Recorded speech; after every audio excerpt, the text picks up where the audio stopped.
The satisfying crack of Victoria's palm against the old man's weathered cheek echoed through the marble hallway.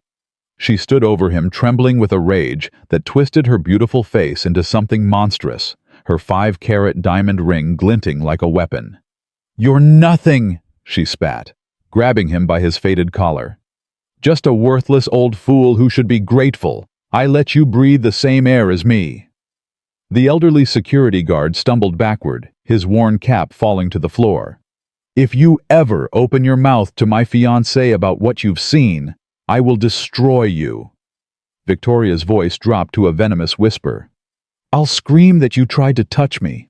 I'll cry. I'll claw my own skin until it bleeds.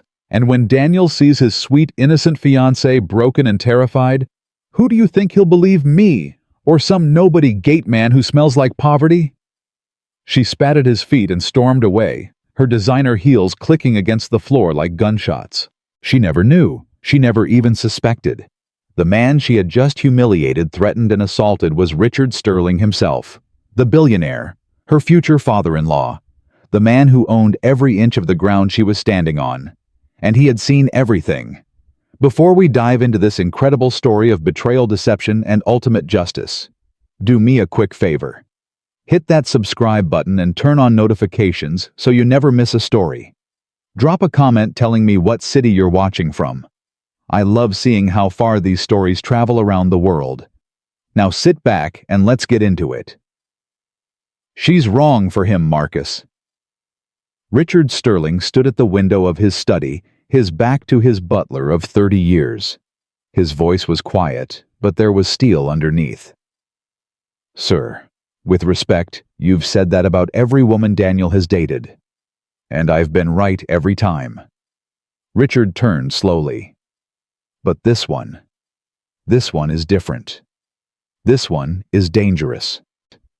Marcus set down the morning coffee tray. "Miss Victoria seems quite charming. The staff speaks well of her." "The staff speaks well of her because she performs for them when she knows I'm watching." Richard's jaw tightened. "But I've seen the mask slip, Marcus. I've seen what's underneath." "What did you see, sir?" Richard was quiet for a long moment. Then he said, "Her eyes. When Daniel looks away, even for a second, the warmth drains out of them like water through a crack. She looks at him the way a fox looks at a henhouse." Marcus frowned. "That's quite an accusation, sir." "It's not an accusation. It's an observation." Richard walked to his desk and picked up a photograph. Daniel and Victoria at the charity gala, smiling radiant, the perfect couple. "My son is blind, Marcus. Love has made him stupid, and I refuse to watch him walk into a trap." "What would you have me do, sir?" Richard set down the photograph. "Nothing, not yet." He turned to face his butler directly. "Daniel leaves for Tokyo tomorrow, 3 weeks. A $500 million merger that will keep him on the other side of the world. And Miss Victoria, she's moving into the mansion while he's gone." Richard's voice hardened. "To keep the house alive," she says. "To feel closer to him."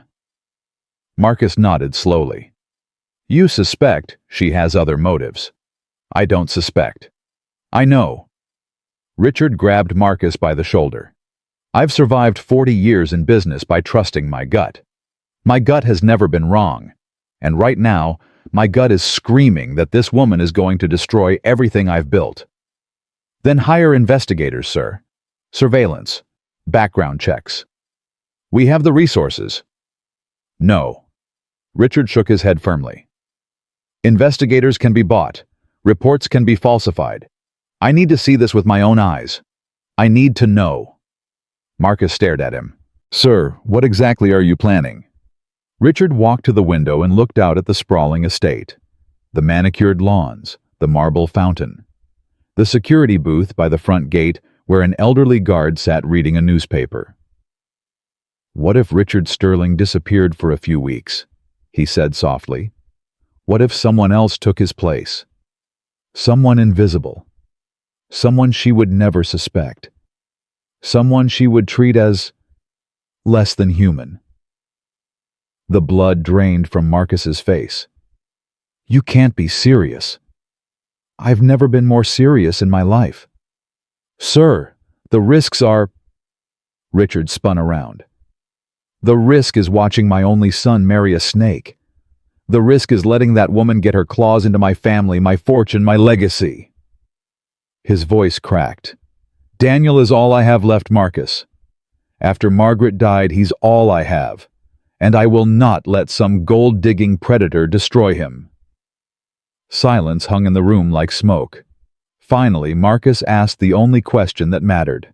Who will you become? Richard's eyes grew cold. The new security guard, Robert Martinez. A nobody, a ghost. The kind of man she wouldn't look at twice. He paused. The kind of man she would show her true self to, because she'd never imagine he could fight back. Marcus swallowed hard. And if you're wrong, if she's exactly who she appears to be, then I'll apologize to my son and dance at his wedding with a smile on my face. Richard's voice dropped. But if I'm right, if she's the monster I think she is... He didn't finish the sentence. He didn't need to. 3 days later, Richard Sterling no longer existed. In his place stood Robert Martinez, 68 years old, widower, retired factory worker from San Diego, looking for simple work to fill his empty days. The transformation had been remarkable. A Hollywood makeup artist sworn to secrecy with a 7-figure NDA had aged his face by 2 decades. Gray stubble covered his chin. Liver spots dotted his hands. His posture curved into a permanent stoop that shaved 4 inches off his commanding height. His Armani suits were locked away, replaced with worn khaki pants and a faded blue work shirt. His Rolex sat in a safe, replaced by a battered $12 Timex. His confident stride became a shuffle. His commanding voice became soft, hesitant, apologetic. When he looked in the mirror, a stranger stared back. Perfect. Remember, Marcus said, handing him the worn wallet with fake identification. You're nobody now. You're invisible. Whatever she does, whatever she says, you cannot react. You cannot break character. Robert nodded slowly. I understand. Do you? Because if she discovers who you really are, she won't. Robert gripped his old cap with weathered hands. She won't even see me, Marcus. That's the whole point. People like her don't see the help. We're furniture to them. Background noise. Marcus looked at him with something like fear. And if she hurts you, sir? If she... Then I'll have my answer, won't I? Robert smiled grimly. 3 weeks. That's all I need. 3 weeks to see behind the mask. He walked toward the door, then stopped. Marcus, one more thing. Sir, if anything happens to me, if something goes wrong, you give Daniel the truth. All of it. Promise me. Marcus's voice was thick. I promise, sir. Robert nodded once. Then he walked out the door, leaving Richard Sterling behind. Victoria Chase woke up at 11 o'clock on Robert's first day. She stretched luxuriously in Daniel's silk sheets, yawned without bothering to cover her mouth, and reached for her phone. 2,000 new followers since yesterday. Perfect. Her "missing my baby" posts were working beautifully. She scrolled through the comments, smiling at the jealousy dripping from every word. You're so lucky. Relationship goals. He's so handsome, and you're so beautiful. If only you idiots knew, Victoria muttered to herself. She climbed out of bed and padded toward the bathroom, leaving a trail of discarded clothes behind her. Why bother cleaning up? That's what the staff was for. The staff. Her staff now. At least for the next 3 weeks. Victoria smiled at her reflection and blew herself a kiss. 3 months until the wedding. 3 months until her name was legally, permanently, irrevocably tied to the Sterling fortune. 3 months until Phase 2 could begin. Divorce. Settlement. Freedom. $500 million minimum. All she had to do was keep playing the loving fiancé for a little while longer. Miss Victoria, Elena's voice called from downstairs. There's a new security guard. Mr. Daniel arranged for him before he left. Victoria rolled her eyes. Fine, whatever. Just make sure he stays out of my way and doesn't touch anything. She took her time getting ready. A full hour of skincare and makeup. A carefully selected outfit that cost more than most people earned in a month. When she finally descended the grand staircase, she found the household staff gathered near the entrance. And there he was, the new security guard. Old, stooped, gray, pathetic. The kind of person you passed on the street and forgot before you reached the corner. Victoria barely glanced at him. And this is Miss Victoria, Elena was saying. Mr. Daniel's fiancée. She'll be staying here while he's away. The old man bowed his head respectfully. Ma'am, it's an honor to meet you. Victoria didn't even look at him. Elena makes sure he knows the rules. Servants' entrance only. No eating in the main kitchen. No coming inside unless absolutely necessary. She waved her hand dismissively.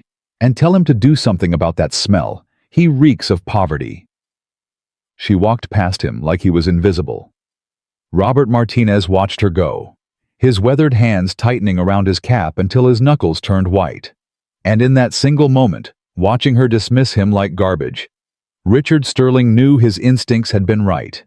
This woman was a monster, and his son was about to marry her. May, day 2 began with screaming. Robert was sweeping near the kitchen entrance when he heard it. A crash, glass shattering, then Victoria's voice shrill and furious. You stupid woman! Are you blind? Are you completely brain dead? He moved closer, staying in the shadows. Elena stood in the middle of the kitchen trembling. Shards of glass glittered on the floor around her feet. Coffee dripped down the wall behind her. Victoria towered over her, magnificent, in her rage. I said coffee, you moron. I said, does this look iced to you? I'm so sorry, Miss Victoria. I thought you said... You thought? Victoria laughed viciously. You're not paid to think, you're paid to do what I tell you. Is that too complicated for your little peasant brain? Elena's eyes filled with tears. I'll make another one right away, ma'am. I'm so sorry. You'll do more than that. Victoria stepped closer, her voice dropping to something cold and cruel. Your pay is docked. 1 week. Consider yourself lucky I don't have you thrown out on the street. Robert's hands curled into fists. Elena was a single mother. 3 children, under 12. Her husband had left her 2 years ago without a penny. She worked double shifts to keep her kids fed and clothed. 1 week's docked pay would mean, are you crying? Victoria's voice cut through his thoughts. Oh, that's rich. You make a mistake, and you're the victim. She grabbed Elena's chin, forcing the older woman to look at her. Listen to me carefully. You work for me now. Not Richard Sterling, not Daniel. Me. And if you can't handle that, there are 1,000 women who would kill for your job. Understood? Elena nodded frantically, tears streaming down her face. Good. Victoria shoved her away. Now clean up this mess, and bring me my coffee. I said. If you get it wrong again, you're fired. She stormed out of the kitchen, nearly colliding with Robert in the doorway. What are you looking at? She snapped. Robert lowered his eyes immediately. Nothing, ma'am. Just doing my rounds. Then do them somewhere else. Your face is giving me a headache. She pushed past him and disappeared up the stairs. Robert stood frozen for a long moment. Then he walked quietly into the kitchen, where Elena was on her knees picking up broken glass with shaking hands. Here. He knelt beside her and helped gather the shards. Let me help. Elena looked up at him with red-rimmed eyes. You shouldn't, if she sees you. She won't. Robert placed the glass pieces carefully into a dustpan. Are you all right? Elena laughed bitterly. Am I all right? I just lost a week's pay because I made hot coffee instead of iced. She wiped her eyes with the back of her hand. My kids. I don't know how I'm going to... She couldn't finish. Robert felt something twist in his chest. This woman had worked for his family for 15 years. She had served his wife during her final illness. She had attended Margaret's funeral and wept genuine tears.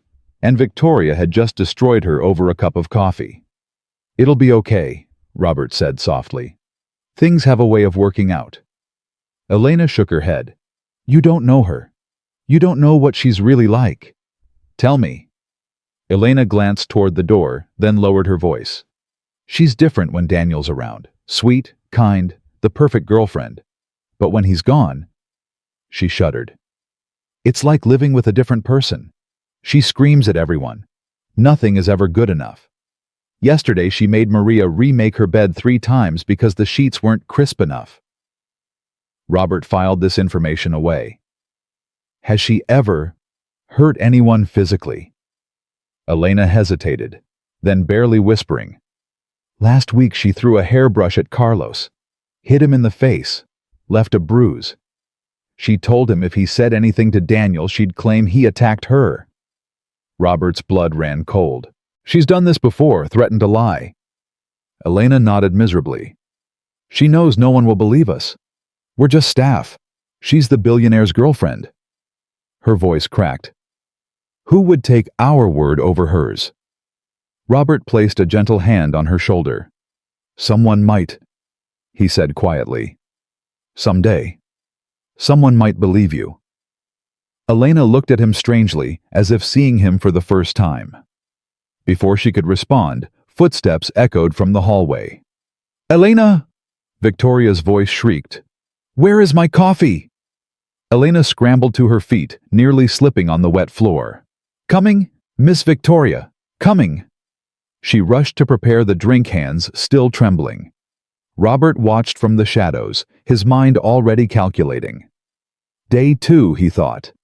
Verbal abuse, financial punishment, history of physical violence and false accusations. The staff lives in fear. He pulled out his small notepad and made his first entry. This was only the beginning. By day 4, Victoria had established a new rule specifically for Robert. "The old security guard eats outside," she announced at breakfast, loud enough for the entire staff to hear. "By the gate, like the guard dog he is." Maria the cook spoke up hesitantly. "Miss Victoria, it's very cold in the mornings. He's elderly and his health..." "Did I ask for your opinion?" Victoria's voice snapped like a whip. "He's hired help. He eats where I say he eats. He breathes when I say he can breathe. End of discussion." Maria lowered her head. "Yes, ma'am." That evening, Robert sat alone on a wooden crate by the security booth, eating cold rice from a paper container. The other staff had tried to sneak him warm food, but Victoria had caught them once and docked everyone's pay as punishment. After that, nobody dared. Robert chewed slowly, watching the lights flicker on in Daniel's bedroom, his son's bedroom, the room where Daniel had grown up, where Richard had read him stories and taught him to tie his shoes and promised him that the world was full of good people. Victoria was up there now, probably sprawled across Daniel's bed, texting on her phone, planning her next cruelty. Robert's jaw tightened. Patience, he reminded himself. Patience. The evidence must be overwhelming. There can be no room for doubt. But patience was getting harder by the hour. Day 6 brought the first lover. Robert was making his evening rounds when he heard the purr of an expensive engine approaching the gate. He checked his watch. 11:43 p.m. Daniel was in Tokyo. Victoria was supposed to be sleeping. He pressed himself into the shadows and watched. A black Mercedes AMG pulled up to the gate. The driver killed the headlights, but left the engine running. Victoria came running out of the house, barefoot, wearing nothing but a silk robe that left almost nothing to the imagination. Her hair was loose. Her makeup was fresh. She had been waiting. The driver's door opened and a man stepped out. Tall, muscular, tattoos crawling up both arms. The kind of man who looked like he'd never worked an honest day in his life. "Baby," Victoria purred, launching herself into his arms. "I've been counting the minutes." They kissed. Not a friendly peck. Not a gentle embrace. The kind of kiss that made Robert's stomach turn. "Is Loverboy still gone?" the man asked when they finally came up for air. "Tokyo. At least 2 more weeks." Victoria laughed. "He called me this morning, you know? Told me he couldn't stop thinking about me. Asked me what I was wearing." "What did you tell him?" "I told him I was wearing his t-shirt and crying into his pillow because I missed him so much." Victoria's smile was razor sharp. He ate it up, said he was the luckiest man in the world. The man laughed. "You're cold." "I'm smart." Victoria grabbed his hand. "Now come on, I want you in Daniel's bed tonight. Something about that just feels delicious." They walked toward the house. Victoria's robe slipping off one shoulder. Robert stood frozen in the darkness, his hands shaking with rage. Daniel's bed, his son's bed, the bed where Daniel had slept since he was a child, the bed where he had recovered from fevers and nursed broken hearts and dreamed about his future. Victoria was going to defile it with another man. And then she was going to marry Daniel with an innocent smile on her face. Robert pulled out his phone and took photos. The Mercedes, the license plate, the man's face, the timestamp. Day 6, he wrote in his notepad. First confirmed infidelity. Male visitor approximately 35, multiple tattoos. Arrived 11:43 p.m. Victoria greeted him intimately. They entered Daniel's bedroom together. He stood in the darkness for a long time after they went inside, listening to the sounds floating down from the open window above. Laughter. Music. Other sounds he tried not to identify. Patience, he told himself again. Patience. But his patience was wearing thin. The visitors continued. Day 8 brought another man. Short, flashy, gold chains dripping from his neck. He drove a yellow Lamborghini and spoke in the loud, boastful voice of someone who believed money made him important. "How long until you're Mrs. Sterling?" he asked Victoria as she led him inside. 3 months, then the real fun begins. "And the divorce?" Victoria's laugh was like breaking glass. "A year, maybe less. California is community property, baby.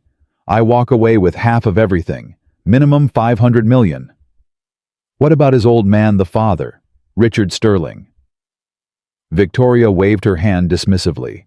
"Some senile billionaire playing golf and counting his money. He'll never see it coming." Robert listened from his post, every word burning into his memory. Senile. She had called him senile. She was planning to destroy his son, steal his fortune, and she was laughing about it. Day 9 brought something different. A woman this time. Platinum blonde, heavy makeup. Designer dress that probably cost more than Robert's monthly salary. Victoria greeted her with a champagne toast and a lingering kiss on the lips. "Daniel thinks I'm the good girl," Victoria announced loudly, clearly not caring who heard. The sweet, faithful fiancée waiting patiently for her man. If only he could see me now. They clinked glasses and disappeared into the guest bedroom. Robert documented everything. Times, dates, photos. Every piece of evidence carefully catalogued and secured. The noose was tightening. Victoria just didn't know it yet. Day 12 changed everything. Robert was cleaning the pool filters when he heard Victoria's voice floating through the open window above. She was on the phone, pacing back and forth, her words perfectly clear in the quiet afternoon. "I don't love him, for God's sake." Robert froze. "Daniel is a stepping stone. That's all he is.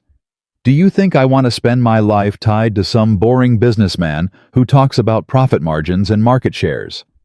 She laughed harshly. "The plan hasn't changed. 3 months until the wedding.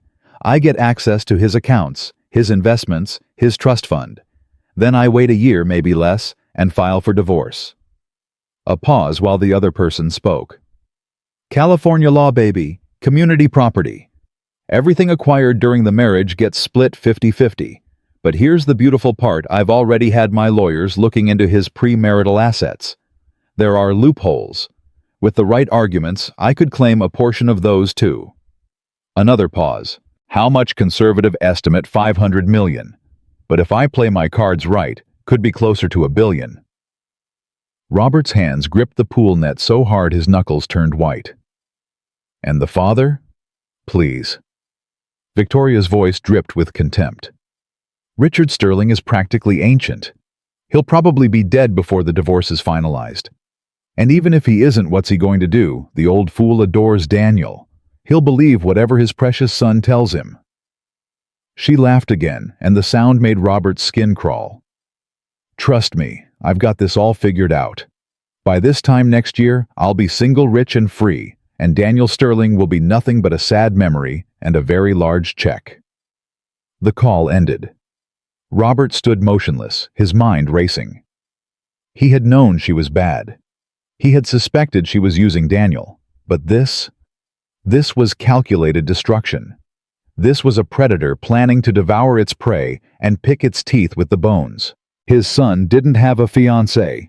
He had a time bomb. Day 13 was the day Victoria crossed the final line. She found Robert trimming hedges near the pool house, moving slowly in his elderly disguise. She was carrying a glass of wine, even though it was barely noon, and her eyes had that calculating look that Robert had learned to recognize. "Robert." She said his name like it was something dirty. "We need to have a conversation." He set down the trimming shears and bowed his head respectfully. "Yes, ma'am." "I've been watching you." She circled him slowly like a shark. "You're always around, aren't you? Always nearby. Always observing." "I'm just doing my job, ma'am. Security requires—" "Don't." She held up a hand. "Don't insult my intelligence. I know what you've seen. The visitors, the late nights, the entertainment." Robert said nothing. "Look at me." He raised his eyes slowly. Victoria stepped closer, so close he could smell the wine on her breath. "I'm going to make something very clear to you," she said softly. "What happens in this house stays in this house. You understand? Ma'am, I would never. I'm not finished." Her voice hardened. "If you ever say a single word to Daniel about anything you've seen, I will destroy you. Ma'am, I'll tell him you tried to force yourself on me." Victoria's eyes glittered with something dark and dangerous. "I'll cry. I'll scream. I'll scratch my own skin until I bleed. And when Daniel sees his sweet, innocent, traumatized fiancée shaking and sobbing, who do you think he'll believe?" She jabbed a finger into his chest. "The love of his life. Or some creepy old security guard who's probably a registered sex offender." Robert's jaw tightened, but he kept his voice steady. "I would never do anything to hurt. You think anyone would believe you?" Victoria laughed. "You're old. You're poor. You're nobody. I could have you thrown in prison with a single phone call. I could destroy your pathetic little life and never lose a minute of sleep." She grabbed his collar and yanked him forward. "Do you understand me, old man?" Robert looked into her eyes, those beautiful, empty, predatory eyes, and saw the truth of who she really was.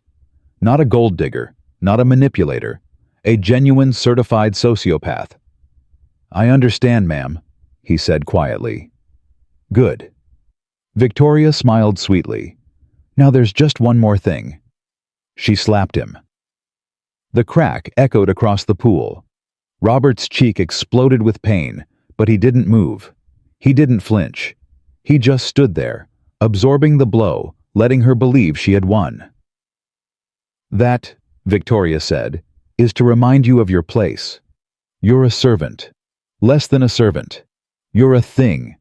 And things don't talk. Things don't think. Things just do what they're told."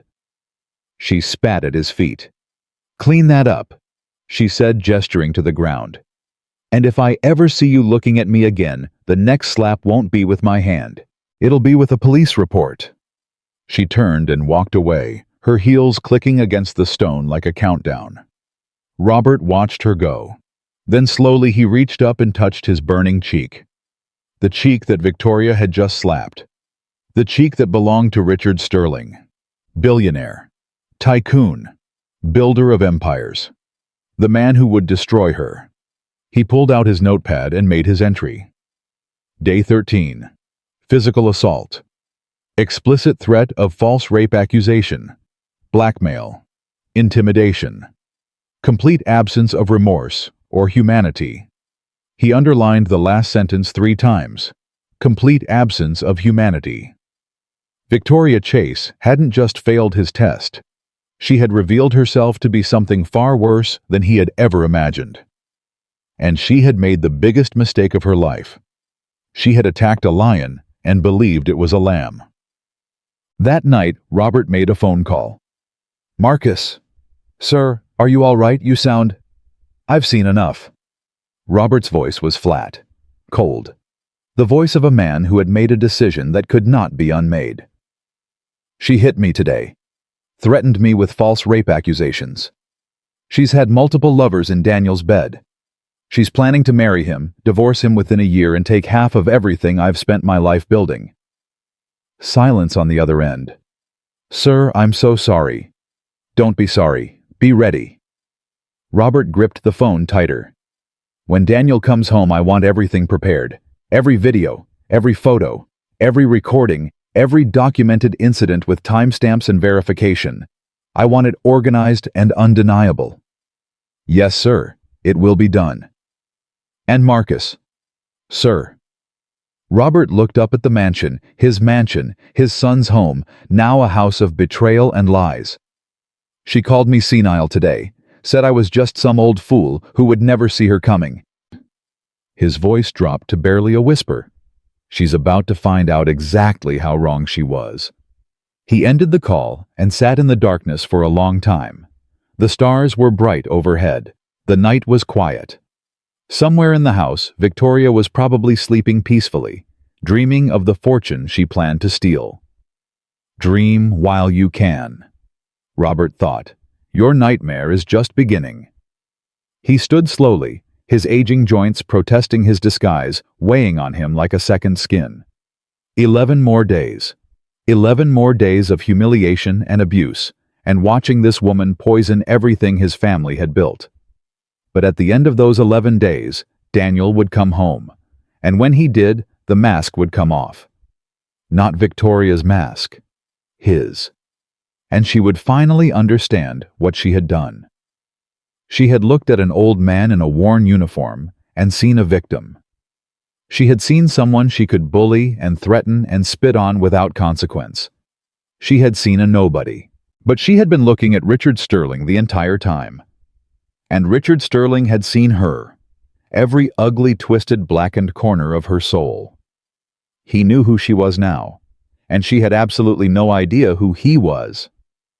Not yet, but she would. Oh, Robert thought as he shuffled back toward the security booth, she absolutely would. And when that moment came, when the truth exploded in her face and she realized that the powerless old fool she had been tormenting was actually the most powerful man she would ever meet. Well, that moment would be worth every slap, every insult, every drop of humiliation. Justice wasn't just coming for Victoria Chase. Justice was already here. She just couldn't see it yet. But she would. Soon. The days that followed were a masterclass in human cruelty. Robert had thought he understood evil. 40 years in business had shown him backstabbers and liars, thieves in expensive suits. Men who would sell their own mothers for a percentage point. He had seen greed in its purest form, watched partnerships dissolve into lawsuits, witnessed fortunes built on broken promises. But Victoria Chase was something different. Victoria Chase was a predator who enjoyed the hunt. Day 14 began at 6:47 a.m. when Victoria decided the entire staff needed to be punished for an imaginary offense. "Someone moved my phone charger," she announced, standing in the middle of the living room in her silk bathrobe, her voice echoing off the walls. "I left it on the nightstand, And now it's on the dresser. Someone came into my room while I was sleeping." Elena stepped forward nervously. "Miss Victoria, perhaps you moved it yourself and forgot. Are you calling me a liar?" "No, ma'am. You just meant to accuse me of being stupid." Victoria's eyes narrowed. "Fine. If no one confesses, everyone loses a day's pay. Every single person in this house." Maria gasped. "Miss Victoria, please, that's not fair. We didn't—" "Fair." Victoria laughed. "You want to talk to me about fair? I'm living in this house alone, while my fiancé is on the other side of the world, and I can't even trust the staff not to go through my things." Carlos, the driver, spoke up. "Ma'am, none of us would ever." Silence. Victoria held up her hand. "1 day's pay. All of you. And if anything else goes missing or gets moved, it'll be a week." She turned and walked toward the stairs, then paused. "Oh, and Robert." Robert looked up from his post by the door. "Yes, ma'am." "You're on overnight duty tonight. All night. No breaks. No sitting. If I catch you resting even for a second, you're fired." She disappeared upstairs, leaving the staff in stunned silence. Elena turned to Robert with tears in her eyes. "I'm sorry. This is because of me. If I hadn't said anything—" "It's not your fault," Robert said quietly. "None of this is your fault." "She's getting worse," Maria whispered. "Every day she finds something new. Yesterday, it was the way I folded the napkins. The day before, it was the temperature of her bathwater. She's looking for reasons to hurt us." Robert nodded slowly. "How long has she been like this?" "Since the day Mr. Daniel left." Carlos shook his head. "When he's here, she's an angel. Sweet kind, always smiling. But the moment his plane took off—" He didn't finish the sentence. He didn't need to. Robert pulled out his notepad after the others had dispersed and made his entry.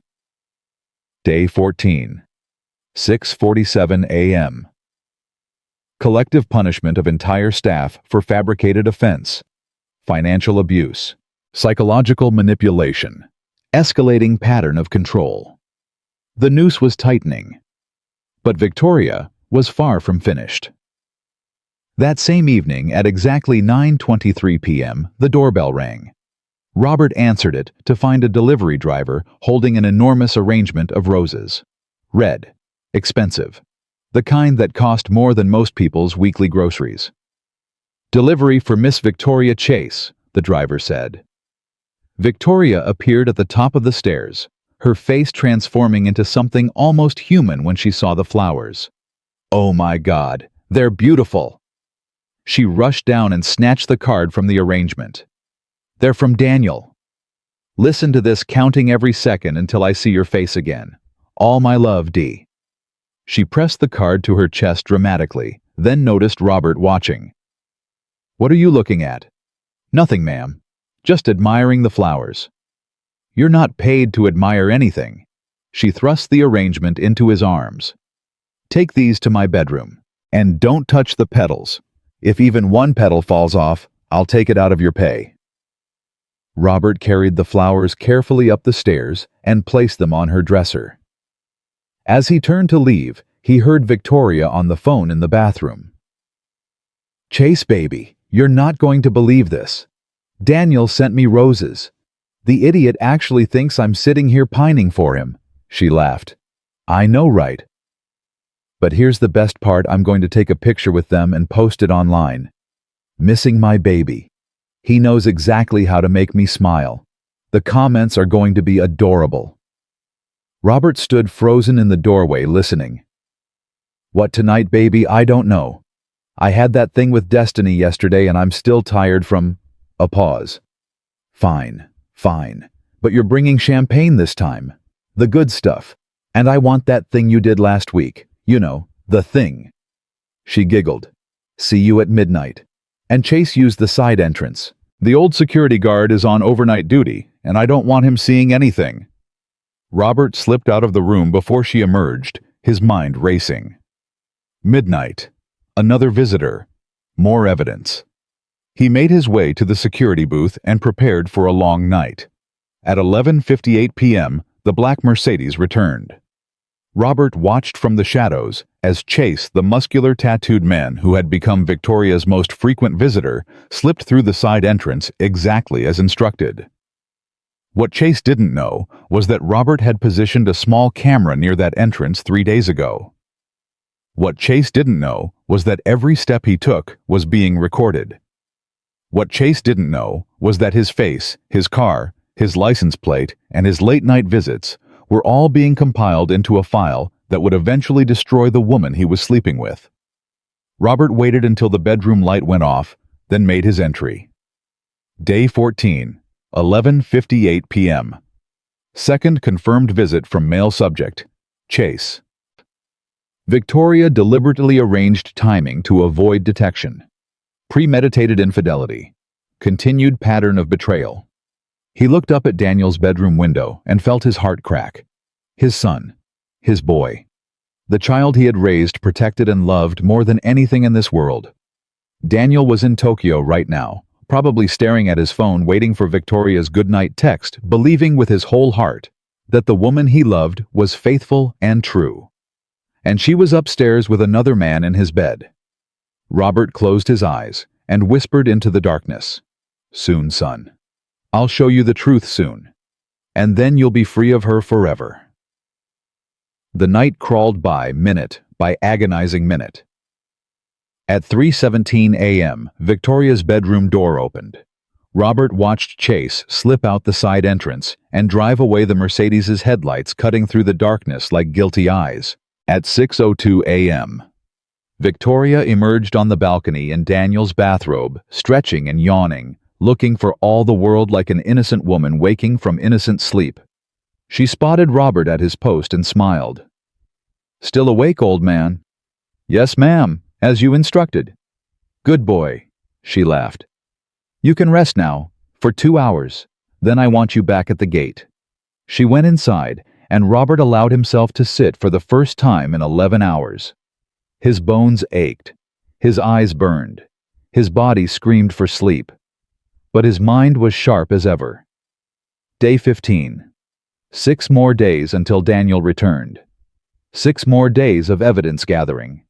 6 more days until the trap snapped shut. He could do this. He had to do this. For Daniel. For his family. For justice. The morning of day 15 brought an unexpected development. Victoria received a phone call at 10:34 a.m. that changed her entire demeanor. Robert was sweeping near the kitchen when he heard her voice rise in something that sounded almost like panic. "What do you mean he might come home early?" Robert's ears perked up. "Daniel called you. What did he say?" A long pause. "The merger is ahead of schedule." "How ahead?" 4 days. Robert's heart began to pound. No, I need more time. I have plans. I have people coming over. You have to stall him. Tell him there are documents that need reviewing. Tell him anything." Another pause. "I don't care what you have to do. I am not ready for him to come home yet." She ended the call and let out a scream of frustration that echoed through the entire house. Elena rushed in. "Miss Victoria, is everything all right?" "Does it look like everything is all right?" Victoria grabbed a vase from the table and hurled it against the wall. "Daniel might be coming home early. 4 days early. Do you understand what that means?" Elena shook her head nervously. "It means I have to cancel everything. The party tomorrow, the spa weekend with Destiny, everything I had planned." Victoria's face twisted with rage. "That idiot! He can't even finish a business trip on schedule." Robert listened from his post, his mind calculating. If Daniel came home early, that was only 2 days from now. 2 days.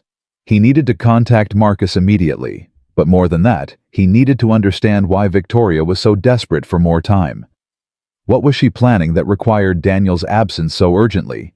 He didn't have to wait long to find out. At 2:15 p.m., Victoria made another call.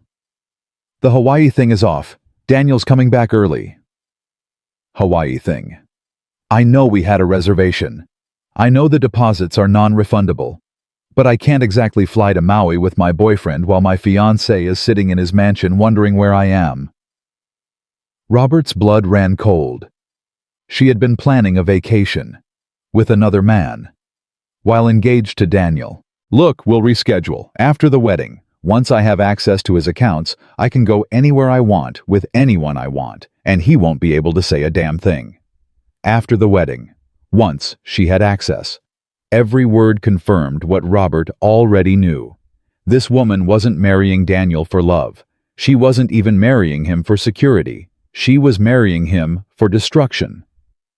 At 5:47 p.m., Robert managed to slip away to make a call. "Marcus? Sir, you sound exhausted. Daniel might be coming home early, 4 days early. That means 2 days from now. I heard, sir, his assistant called the house this morning. Is the evidence ready?" "Almost, sir. We have 847 documented incidents, video files totaling 6 hours and 43 minutes, audio recordings, photographs, time-stamped entries. It's comprehensive." "Comprehensive." Robert laughed bitterly. "That's one word for it. Sir, are you certain you want to continue this? You've been undercover for over 2 weeks. The toll it must be taking. The toll is nothing compared to what she would do to my son." Robert's voice hardened. "Have everything prepared for Daniel's return. I want a private screening room set up. I want the evidence organized chronologically. And I want witnesses present when we expose her." "Witnesses, sir?" "The staff. Elena, Maria, Carlos. Everyone she's tormented. They deserve to see her fall." Marcus was quiet for a moment. "And what about Miss Victoria? Do you want security standing by?" Robert smiled grimly. "Oh, she'll need security, Marcus, but not the kind you're thinking of. She'll need security from the consequences of her own actions." He paused. "And there won't be any." Day 16 was quiet. Too quiet. Victoria had retreated to her room, apparently making frantic phone calls and rearranging her schedule. The staff moved through the house like ghosts, grateful for the reprieve, but terrified of what might come next. Robert used the time to review his evidence. The folder was thick now. Dates, times, photos, transcripts of overheard conversations, a detailed timeline of Victoria's betrayals, cruelties, and crimes. It was damning. It was undeniable. It was everything Daniel needed to see the truth. But Robert wasn't satisfied. Something was missing. Something that would seal Victoria's fate completely. He needed her to condemn herself, not just in private phone calls, but directly, clearly, in a way that left no room for doubt or explanation.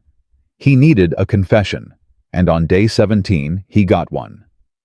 It happened at 7:32 p.m. Victoria was drinking wine on the balcony, already 2 bottles in her usual composure starting to crack. She had been on edge all day, snapping at the staff, checking her phone, obsessively pacing like a caged animal. Robert was trimming hedges below when she spotted him. "You." He looked up. "Ma'am." "Come here. Come up here." Robert hesitated. "Ma'am, I don't think that's—" "I said come here." Her voice was slurred. "I need someone to talk to, and everyone else in this house is useless." Robert climbed the stairs slowly, his heart pounding. This was unexpected. This was dangerous. This was exactly what he needed. Victoria was sprawled on a lounge chair. Her silk dress rumpled, her makeup smeared. She looked nothing like the polished predator he had observed for the past 17 days. She looked like someone whose mask was slipping. "Sit," she commanded, gesturing to a chair beside her. Robert sat, keeping his head bowed. "You know what, Robert? You're not so bad." She took another swig of wine. "You do what you're told. You don't talk back. You're like a trained animal." "Thank you, ma'am." "Don't thank me. It's not a compliment." She laughed bitterly. "You want to know a secret, Robert?" "If you wish to share, ma'am." Victoria leaned closer, her breath hot with alcohol. "I hate Daniel Sterling." Robert's heart stopped. I hate his stupid face. I hate his boring stories. I hate the way he looks at me like I'm some kind of goddess. She laughed again. He's so in love. It's pathetic, really. A grown man falling all over himself for a woman who can't stand the sight of him. Ma'am, perhaps you've had too much wine. Don't tell me what I've had. Victoria slammed her glass down. I know exactly what I'm saying. I'm tired of pretending, Robert. Tired of smiling when I want to scream. Tired of kissing him when I want to vomit. She stood up, swaying slightly, and walked to the balcony railing. You want to know why I'm marrying him? Robert didn't answer. Money. Robert. Money and power and everything his pathetic little heart can't buy. She spread her arms wide. Look at this house. Look at this life. Do you think I'm going to give this up? Do you think I'm going to walk away from billions just because I don't love him? She turned back to face him, and her eyes were cold despite the alcohol. I'm going to marry Daniel Sterling. I'm going to smile and wave and play the perfect wife. And then, when the time is right, I'm going to take everything he has. Ma'am, his money, his house, his reputation. Victoria's voice dropped to a whisper. And his father, that senile old billionaire who built this empire, he's going to watch it all happen. He's going to watch his precious son get destroyed, and there's not a damn thing he can do about it. She grabbed Robert's collar and pulled him close. You know what the best part is. The really beautiful part. Robert could smell the wine on her breath, could see the madness dancing in her eyes. Daniel will never know. He'll spend his whole life thinking I loved him. He'll cry at our wedding. He'll hold my hand on our anniversary. And he'll never realize that the whole thing was a lie. She shoved him backward and laughed. Now get out! I'm tired of looking at your pathetic face. Robert stumbled to his feet and made his way to the door. At the threshold, he paused. Ma'am, what? He turned slowly, and for just a moment he let his mask slip. You should be more careful who you confess to. Victoria frowned, confusion cutting through her drunken haze. What did you say? But Robert was already gone, disappearing down the stairs, his heart pounding with something that felt almost like joy. He had it. The confession. The final piece. Victoria had just sealed her own fate, and she didn't even know it. Day 18. The day before Daniel's return. Robert spent the morning reviewing the evidence one final time. The confession from the night before had been recorded, a small device hidden in his collar running the entire time. Her words were crystal clear. I hate Daniel Sterling. Money, Robert. Money and power. I'm going to take everything he has. The whole thing was a lie. Every word, every damning syllable, captured and preserved forever. At 11:15 a.m., Marcus called with an update. The screening room is ready, sir. Evidence has been organized into 6 segments: financial manipulation, emotional abuse, towards staff, physical assault, infidelity, documentation, threats, and blackmail, and the final confession. Good. Daniel's flight lands tomorrow at 2:47 p.m. I've arranged for him to come directly to the estate. He believes it's a welcome home gathering. And Victoria.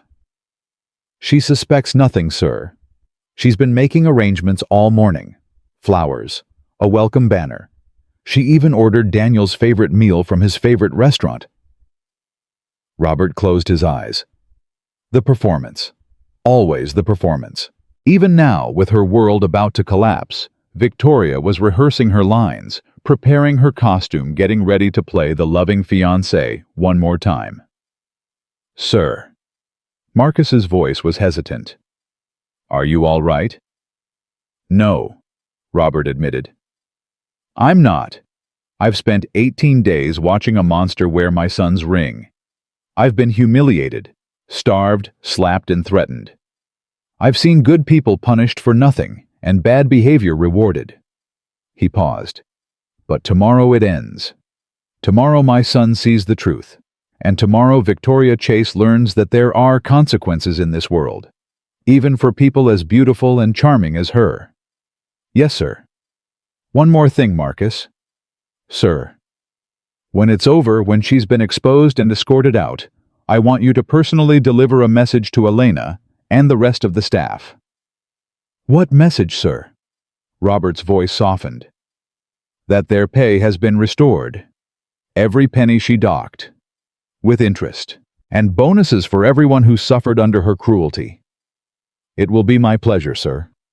The call ended. Robert looked out at the estate, his life's work soon to be cleansed of the poison that had infected it. One more day, one more night of pretending, and then justice. At 6:00 p.m., Victoria called the entire staff together. Daniel comes home tomorrow, she announced, her voice dripping with false sweetness. I want this house perfect, spotless. I want fresh flowers in every room. I want his favorite music playing when he walks through the door. I want him to feel like he's stepping into heaven. The staff nodded nervously. And most importantly, Victoria continued, her eyes scanning each face. I want smiles, happy faces. Whatever problems we've had while he was gone, stay between us. Understood? Yes, ma'am, they chorused. Especially you, Robert. Victoria's gaze locked onto him. I don't want to see that gloomy face of yours anywhere near Daniel. In fact, why don't you take the day off tomorrow? Stay in your quarters, out of sight. Robert bowed his head. As you wish, ma'am. Good. Victoria clapped her hands. Now get to work. I want everything ready by noon tomorrow.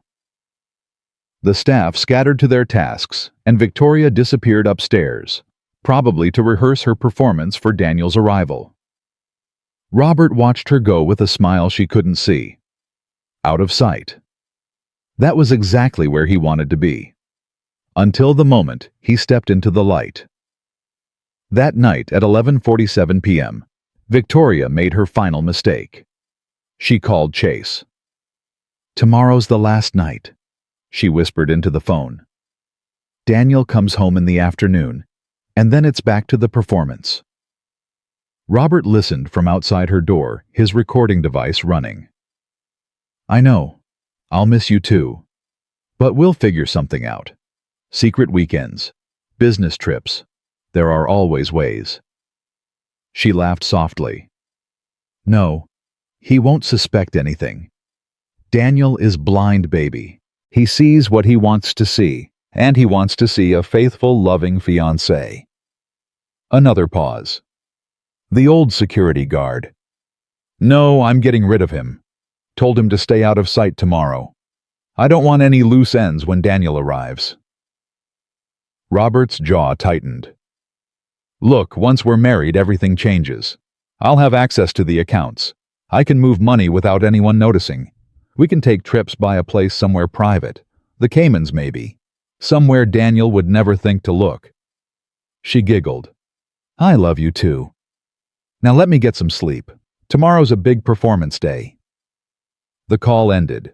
Robert stood in the darkness, his evidence complete, his trap, set, his patience finally rewarded. Tomorrow. Everything would change tomorrow. Victoria Chase had no idea what was coming. She thought she had 18 hours of freedom left. She thought Daniel would walk through that door and see the perfect fiancé waiting for him. She thought she was winning. She thought wrong. At 6:00 a.m. on day 19, Robert Martinez woke for the last time. He showered in cold water. He put on his worn uniform one final time. He looked in the mirror at the face of the humble security guard who had endured so much. And then slowly, he began to remove the disguise. The makeup came off first, then the false stubble, then the prosthetics that had aged his face by 20 years.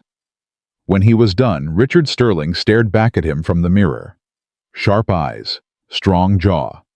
The face of a man who had built an empire and would protect it with his last breath. He put on a fresh suit, black Italian, perfectly tailored. He slipped on his Rolex. He straightened his tie. And he waited. At 2:47 p.m., Daniel's plane touched down. At 3:15 p.m., his car pulled through the gates of the Sterling estate. At 3:22 p.m., he walked through the front door. Victoria was waiting for him just as she had planned. Fresh flowers everywhere. His favorite music playing. Her most beautiful dress, her most dazzling smile. "Baby!" She threw herself into his arms. "I missed you so much." Daniel hugged her back, but his eyes were already scanning the room. "Where's my father?" he asked. Victoria's smile flickered. "Your father, I don't know. I thought he was at his own house. Why would he?" "Because I asked him to be here." A voice came from the doorway. A voice Victoria recognized, but not from the mouth she expected. She turned slowly, and all the color drained from her face. Standing in the doorway wearing a perfectly tailored black suit and a smile that held no warmth whatsoever was Richard Sterling. The billionaire. The father of the man she planned to destroy. The senile old fool who had built this empire. And the elderly security guard she had slapped, starved, and threatened for 19 days. "Hello, Victoria," Richard said softly. "Or should I say, goodbye?" Victoria's mouth opened. No sound came out. Her legs buckled. And the trap finally snapped shut. Victoria's knees hit the marble floor with a crack that echoed through the silent room. "No," she whispered, her voice barely audible. "No, that's not possible." Richard Sterling stepped forward, and every footstep sounded like a nail being driven into a coffin. "What's wrong, Victoria?" His voice was calm, controlled, deadly. "You look like you've seen a ghost." "Dad." Daniel's confusion cut through the tension. "What's going on? Why are you dressed like that? Where's the security guard?" Richard never took his eyes off Victoria. "I am the security guard's son. Or rather I was, for 19 days. Daniel shook his head. "I don't understand. What do you mean, you were?" "Robert Martinez." Richard smiled coldly. "That was my name. The old man you hired to watch the gate while you were away. The one your loving fiancée called pathetic. The one she slapped across the face. The one she threatened with false rape accusations." Victoria scrambled backward on the floor, her designer dress bunching beneath her. "Daniel, baby, he's lying. I don't know what he's talking about. I've never even spoken to the security guard. Haven't you?" Richard pulled out his phone and pressed play. Victoria's voice filled the room crystal clear. "You're nothing, just a worthless old fool who should be grateful. I let you breathe the same air as me."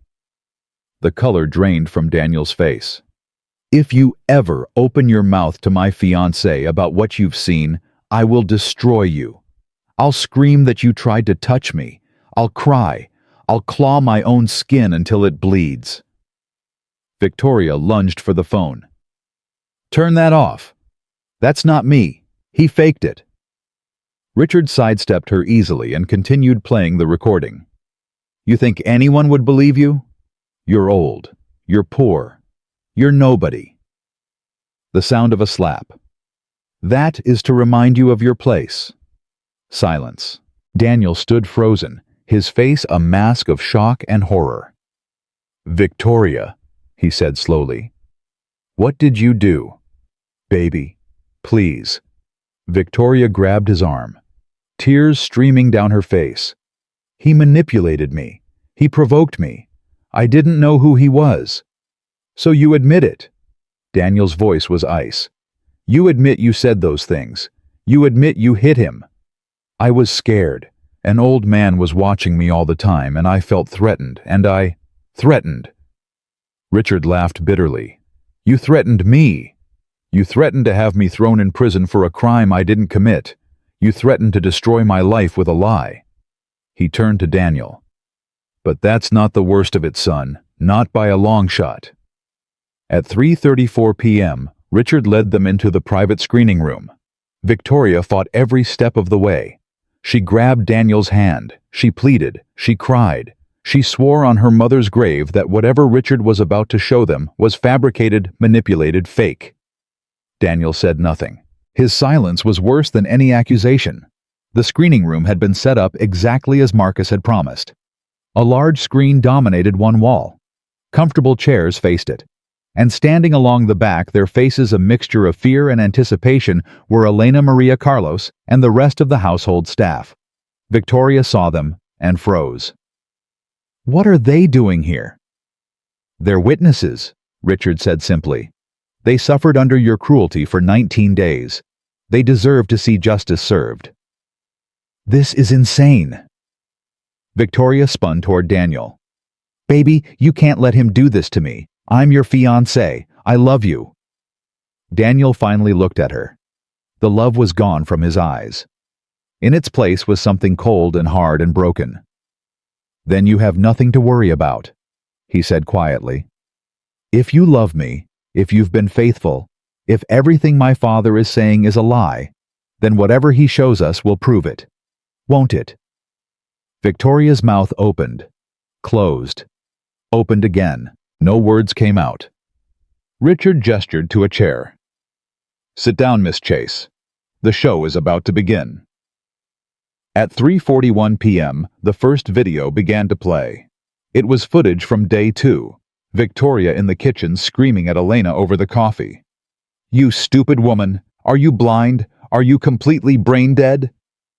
Daniel watched as Victoria hurled the glass against the wall, watched as she docked Elena's pay, watched as she reduced a gentle, hard-working woman to tears over a simple mistake. "Elena," Daniel's voice cracked. "Is this true? Did she really?" Elena nodded, her eyes wet. "Yes, Mr. Daniel. Every word. Every day. She found new ways to hurt us." Victoria jumped to her feet. "She's lying. They're all lying. Your father paid them to say these things." "Sit down." Richard's voice cracked like a whip. "We're just getting started." The second video showed Victoria forcing Robert to eat outside by the gate. The old security guard eats outside, by the gate, like the guard dog he is.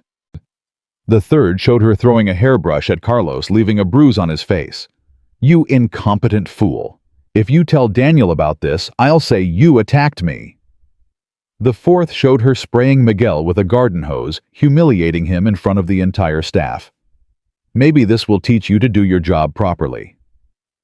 With each video, Daniel's face grew paler.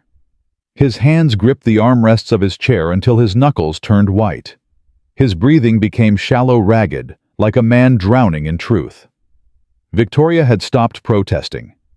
She sat in her chair, frozen, watching her crimes play out on the screen like a horror movie she couldn't escape. At 4:07 p.m., the footage shifted. Richard's voice was heavy. "Son, what comes next? I wish I didn't have to show you, but you need to see the truth, all of it." Daniel nodded slowly. "Show me." The screen flickered, and suddenly Chase appeared. The black Mercedes, the late-night arrival. Victoria running out in her silk robe, jumping into his arms, kissing him with a passion she had never shown Daniel. "Baby, I missed you," Victoria's voice cooed from the speakers. "Is lover boy still gone?" "Tokyo. At least 2 more weeks. He thinks I'm here crying over video calls. The fool." Daniel made a sound something between a gasp and a sob. "No," he whispered. "No, no, no. I'm sorry, son." Richard's voice was thick with grief. "I'm so sorry." But the footage continued.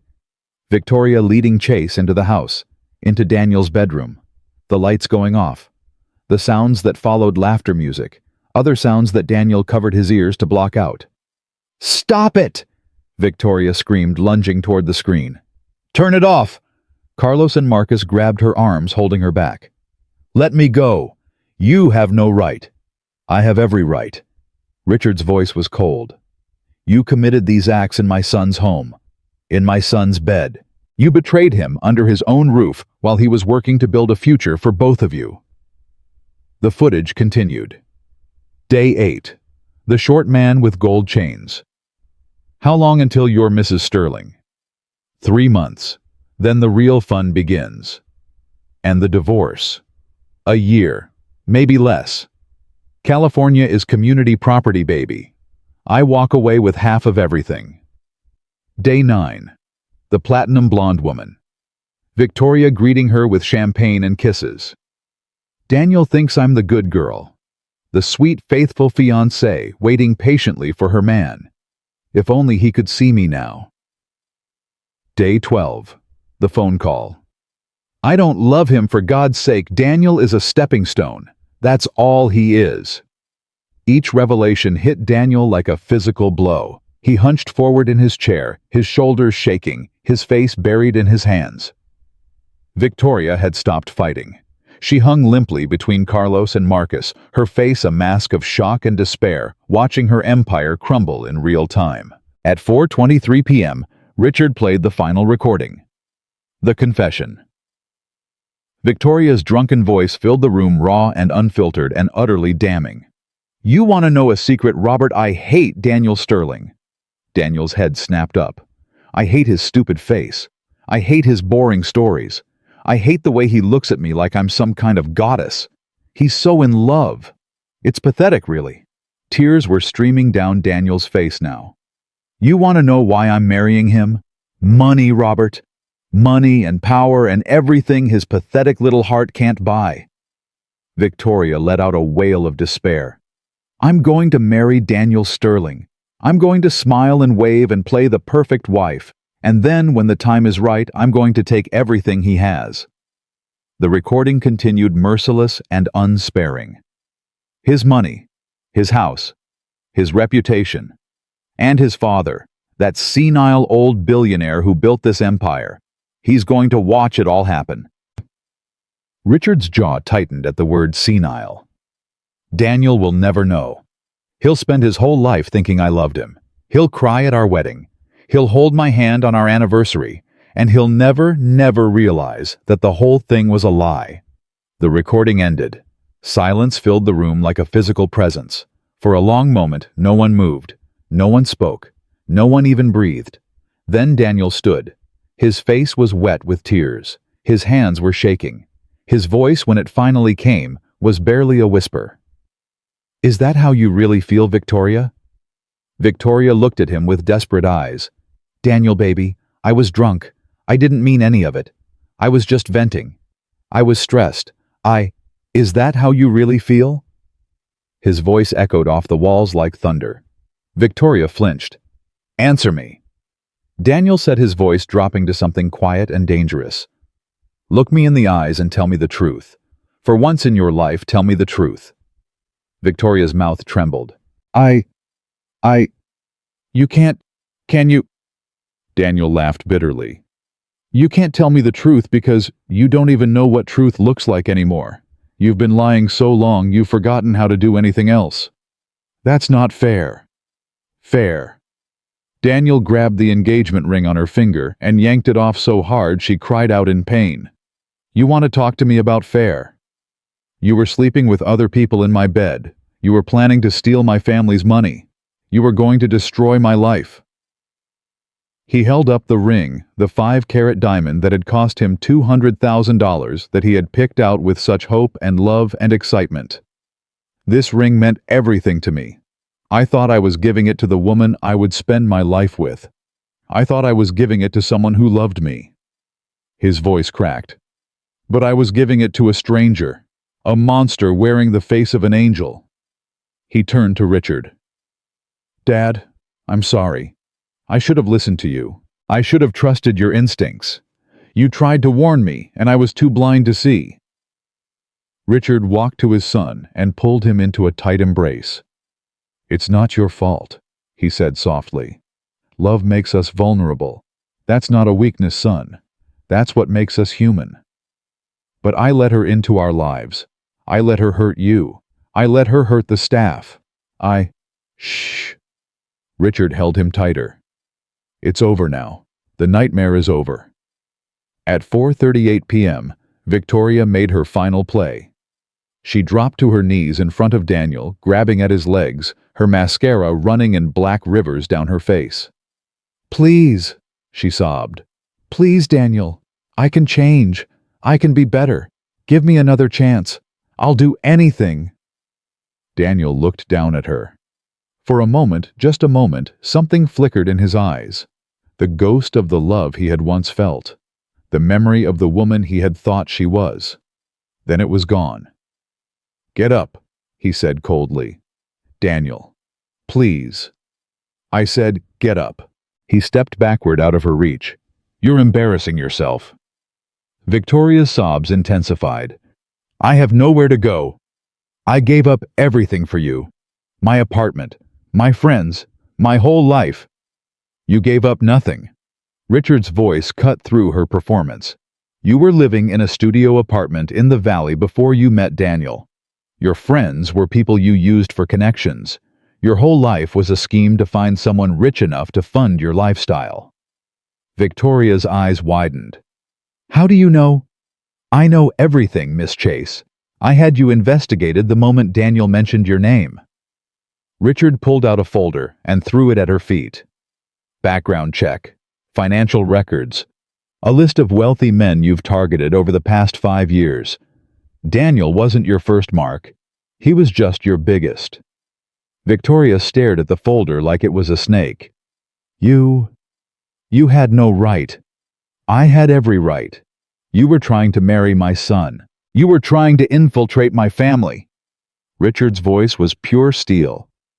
"Did you really think I would let that happen without checking who you were?" Daniel looked at his father. "You knew. Before all this, you knew." "I suspected." Richard's face was pained. "But suspicions aren't proof. I needed to see who she really was when she thought no one was watching. That's why I became Robert Martinez. That's why I endured 19 days of humiliation." He looked at Victoria with something like pity. "And she showed me exactly who she was. Every day, every hour, every moment she thought she was alone." At 4:47 p.m., the staff stepped forward. Elena was first. "Miss Victoria," she said, her voice trembling but determined, "you docked my pay for a cup of coffee. My children went hungry that week because of you. I had to borrow money from my sister just to feed them." Victoria opened her mouth to respond, but Elena wasn't finished. "You called me stupid, brain dead. You made me feel like I was worthless. For 15 years I've served this family with pride. 15 years. And you destroyed that in 2 weeks." Maria stepped forward next. "You threw my cooking on the floor because the sauce was too salty. You made me remake your meals 4 times in 1 day. You screamed at me until I cried." Carlos came forward. "You threw a hairbrush at my face, left a bruise I had to hide from my wife. And you threatened to say I attacked you if I told anyone." One by one they stepped forward. Miguel, the maids, the gardener, each one sharing their story, each one adding another weight to Victoria's crimes. She sat on the floor, surrounded by accusers, her perfect life crumbling into dust. "Stop," she whispered. "Please stop." But they didn't stop. They couldn't stop. 19 days of fear and humiliation poured out of them like water from a broken dam. When the last person finished speaking, the room fell silent. Victoria looked up at Daniel with red-rimmed eyes. "Are you going to throw me out?" Her voice was barely audible. Daniel didn't answer immediately. He walked to the window and stared out at the grounds, the estate his father had built, the home he had hoped to share with the woman he loved. "When I was in Tokyo," he said slowly, "I couldn't sleep. Do you know why?" Victoria shook her head. "Because I missed you. I actually missed you." He laughed bitterly. "I would lie in bed staring at the ceiling, counting the days until I could see your face again. I turned down dinner invitations. I skipped networking events. I sat in my hotel room like an idiot watching our old videos and planning our future." He turned to face her. "While you were bringing other men into my bed, I was dreaming about our wedding. While you were planning to steal my money, I was planning surprises to make you happy. While you were telling that old security guard how much you hated me, I was telling everyone in Tokyo how lucky I was to have you." His voice cracked. "I was a fool. A complete, blind, pathetic fool. Daniel. But that's over now." His voice hardened. "You're going to leave this house. You're going to take nothing but the clothes on your back, and you're going to forget that the Sterling family ever existed. You can't do this to me." "I can, and I am." Daniel nodded to the security guards who had entered the room. "Escort her out. If she resists, call the police." Victoria screamed as the guards grabbed her arms. "No! You can't throw me away like garbage. I have rights. I'll sue. I'll go to the media." Richard stepped forward. "Please do. I have 847 documented incidents of your behavior. 6 hours of video footage, audio recordings of you admitting your plans, and a signed statement from every member of my staff detailing your abuse." He smiled coldly. "Go to the media, Victoria. Tell them your story, and then watch as I release mine." Victoria's face went white. You wouldn't. Try me." For a long moment they stared at each other, the billionaire and the woman who had tried to destroy his family. Then Victoria's shoulders slumped. All the fight drained out of her. All the schemes and plans and manipulations crumbled to nothing. She was beaten, and she knew it. At 5:02 p.m., Victoria Chase was escorted out of the Sterling estate. She didn't scream anymore. She didn't fight. She walked between the security guards like a woman in a trance, her eyes empty, her face blank. At the gate, she turned back one last time. Daniel was standing on the front steps, watching her go. His father stood beside him, one hand on his shoulder. "Daniel," she called out, "I did love you, in my own way. I did." Daniel's face didn't change. "No, you didn't," he said quietly. "You loved what I could give you. You loved the life you thought you could have. But you never loved me." He paused. "And that's the saddest part of all." The gates closed behind her with a clang of finality.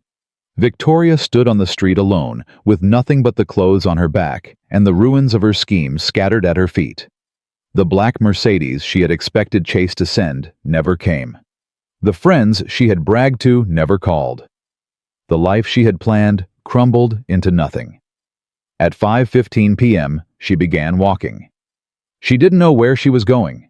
She didn't know what she would do. She only knew that the game was over, and she had lost. Back inside the mansion, Daniel collapsed into a chair. The adrenaline that had sustained him through the confrontation drained away, leaving nothing but exhaustion and grief. "Dad," he said, his voice hollow. "How did I not see it? How could I be so blind?" Richard sat beside him. "Because she was good at what she did. She studied you. She learned what you wanted, what you needed, what you feared, and she became the perfect illusion. But you saw through her." "Only because I was looking." Richard's voice softened. "You weren't looking for lies, son. You were looking for love. There's no shame in that." Daniel buried his face in his hands. "I proposed to her, Dad. I got down on one knee and asked her to spend her life with me. I thought we would have children together." The word children broke something inside him. He sobbed deep, wrenching sobs that shook his entire body. Richard held him like he had when Daniel was a boy, like he had when Daniel's mother died, like he had during every crisis and heartbreak of his son's life. "Let it out," he said softly. "Let it all out." "Why does it hurt so much?" Daniel gasped. "She was a liar. She was a monster. I should be relieved." "Because the love you felt was real, even if hers wasn't, yours was." Richard stroked his son's hair. "And losing love, even love that was based on lies, still feels like death." They sat together in silence as the sun began to set outside. Father and son. Survivor and protector. Two men who had faced a monster and emerged wounded but unbroken. At 6:30 p.m., Elena appeared in the doorway. "Mr. Daniel, Mr. Sterling, I'm sorry to interrupt, but the staff wanted me to tell you something." Daniel wiped his eyes and looked up. "What is it, Elena?" Elena's face was soft with emotion. "We just wanted to say thank you for believing us, for seeing the truth." She paused. "And Mr. Sterling, what you did, wearing that uniform, enduring what she put you through, you didn't have to do that. But you did it anyway. For your son." She wiped her own eyes. "That's the kind of love we dream about, sir. The kind that sacrifices. The kind that protects. Whatever happens next, we want you to know. We're grateful." Richard stood and walked to her. "Elena, you and the rest of the staff endured far more than I did. You couldn't escape her. You couldn't fight back. You had to suffer in silence while I gathered evidence." He took her hands in his. "Starting today, every penny she docked is restored, with interest. And there will be bonuses for everyone who suffered under her cruelty." Elena's eyes widened. "Sir, that's not necessary. It's not about necessity. It's about justice." Richard squeezed her hands. "You're not just staff, Elena. You're family, and family takes care of each other." Elena burst into tears and threw her arms around him. Daniel watched from his chair, a small smile breaking through his grief. "Dad," he said softly. Richard turned. "Yeah, son? Thank you for everything. For being willing to become invisible just to protect me." Richard walked back to his son and knelt beside him. "That's what fathers do," he said. "We become whatever our children need us to be, even if that means sweeping floors and eating cold rice by the gate." Daniel laughed through his tears. "You ate cold rice. Every day for a week." Richard smiled. "Your fiancé banned me from the kitchen." Daniel's smile faded slightly at the word fiancé. "Ex-fiancé," he corrected quietly. "Ex-fiancé," Richard agreed. "And good riddance." They sat together as darkness fell over the Sterling estate. The house was quiet now. The poison had been purged. The nightmare was finally over. But somewhere out there, walking the streets of Beverly Hills with nothing but her designer dress and her shattered dreams, Victoria Chase was already planning her next move. Because predators don't just disappear. They adapt. They evolve. They strike again. And Victoria Chase was far from finished with the Sterling family. She just didn't know it yet. But she would. Soon. Very soon. 48 hours. That was how long it took for Victoria Chase to transform from a disgraced woman walking the streets of Beverly Hills into a social media sensation with 3 million sympathetic followers. The first post appeared at 9:17 a.m. on a Tuesday morning. A photo of Victoria sitting on a park bench, her makeup smeared her eyes red and swollen. She was wearing the same designer dress from her expulsion, now wrinkled and stained. Behind her, the gates of the Sterling estate loomed in the distance. The caption read, "I was thrown out of the house I called home. Lies destroyed my relationship.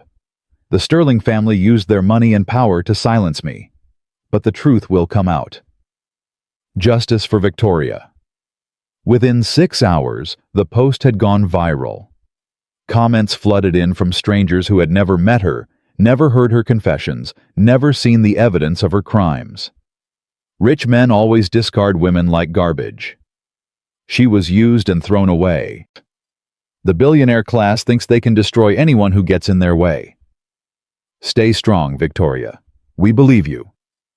By midnight, #justice. For Victoria was trending nationwide. At 7:23 a.m. the following morning, Marcus burst into Richard's study. "Sir, we have a problem." Richard looked up from his coffee. "What kind of problem?" Marcus handed him a tablet showing Victoria's Instagram feed. The follower count was climbing in real time. 3.2 million, 3.3 million, 3.4 million. "She's playing the victim," Marcus said grimly. "And the public is buying it." Richard scrolled through the posts, each one more dramatic than the last. Victoria crying on camera. Victoria describing how she was dragged out of her home by security guards.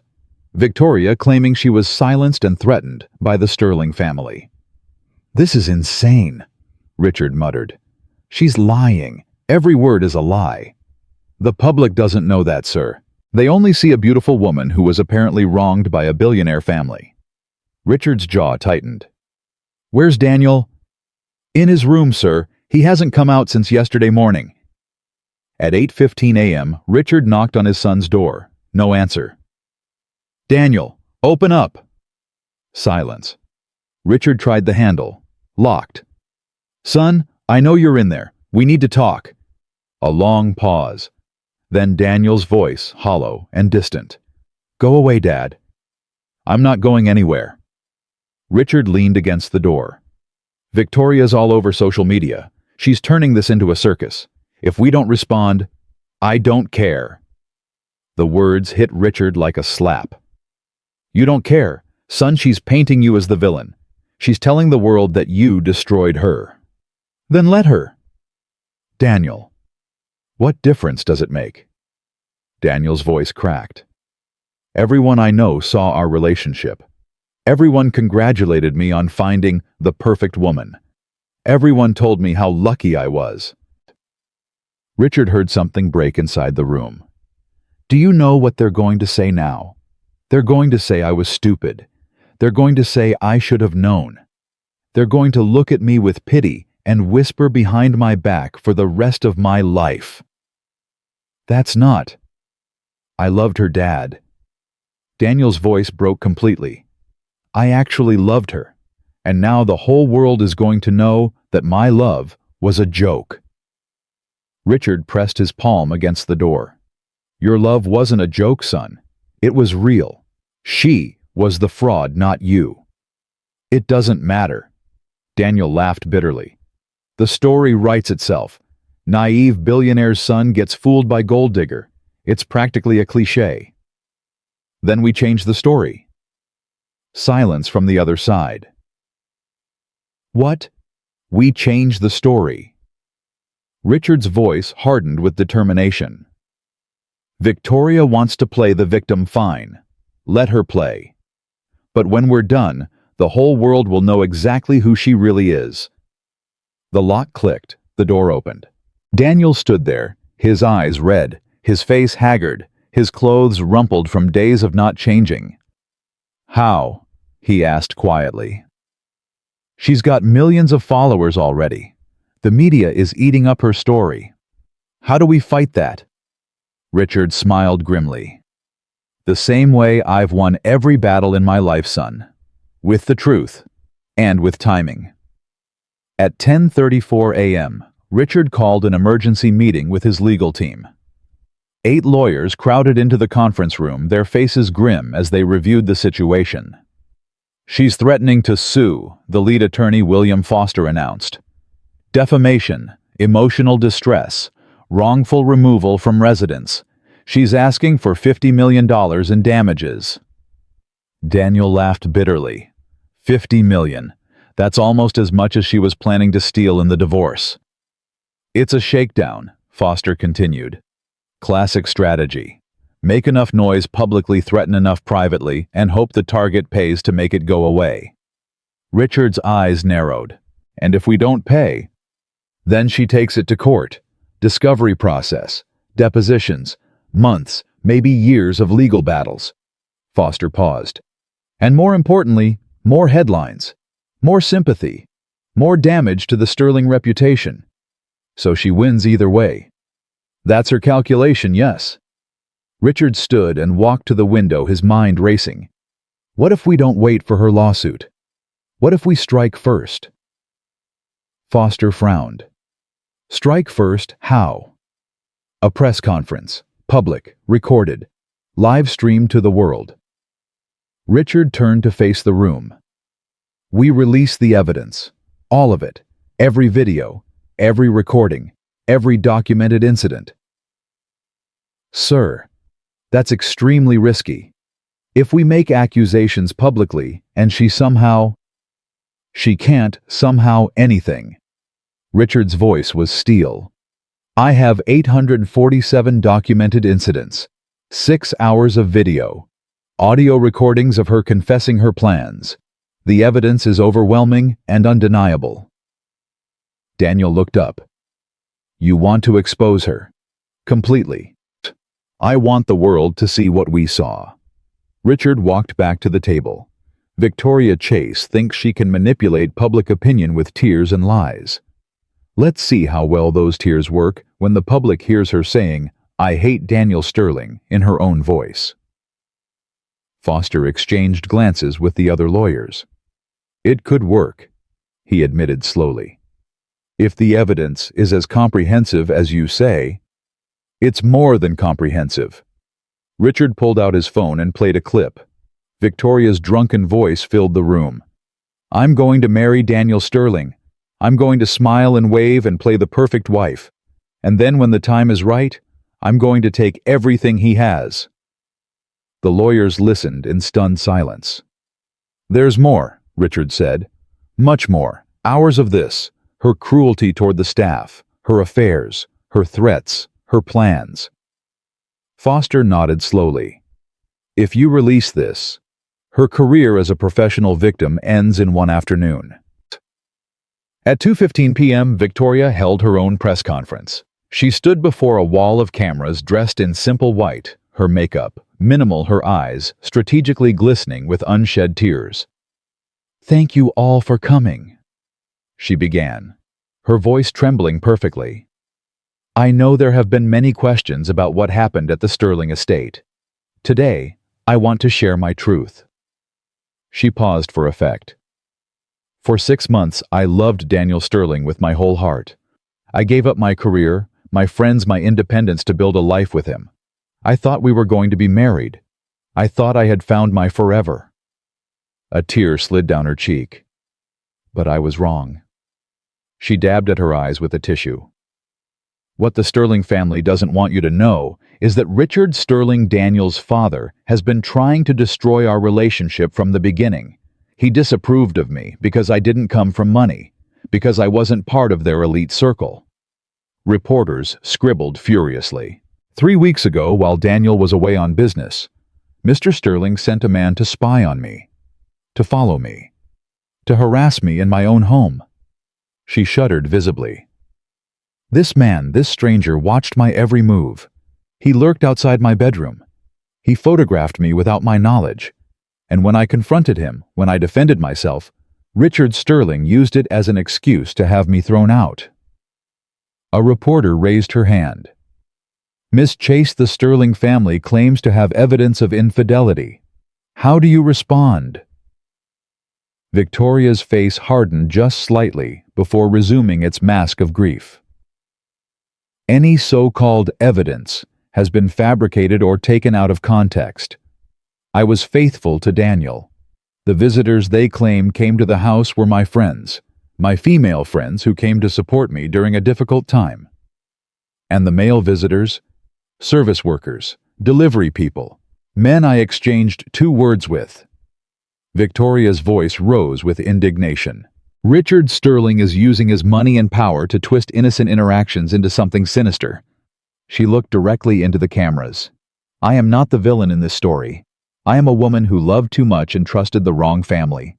She paused. And I am filing a lawsuit against Richard and Daniel Sterling for defamation, emotional abuse, and the deliberate destruction of my reputation. She held up a document. $50 million. That's what I'm asking for. Not because I want their money. God knows I never cared about money, but because they need to be held accountable. At the Sterling estate, Richard watched the press conference with cold fury. She's good, Daniel said quietly.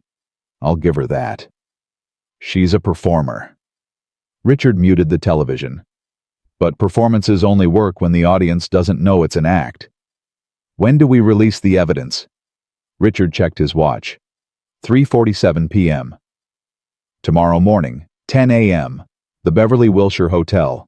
Every major news outlet invited. Daniel nodded slowly. And you're sure this is the right move? Once we do this, there's no going back. There's no going back anyway, son. Richard put a hand on Daniel's shoulder. Victoria declared war the moment she posted that first photo. We didn't choose this fight, but we're damn well going to finish it. At 6:23 p.m., Marcus received an unexpected phone call.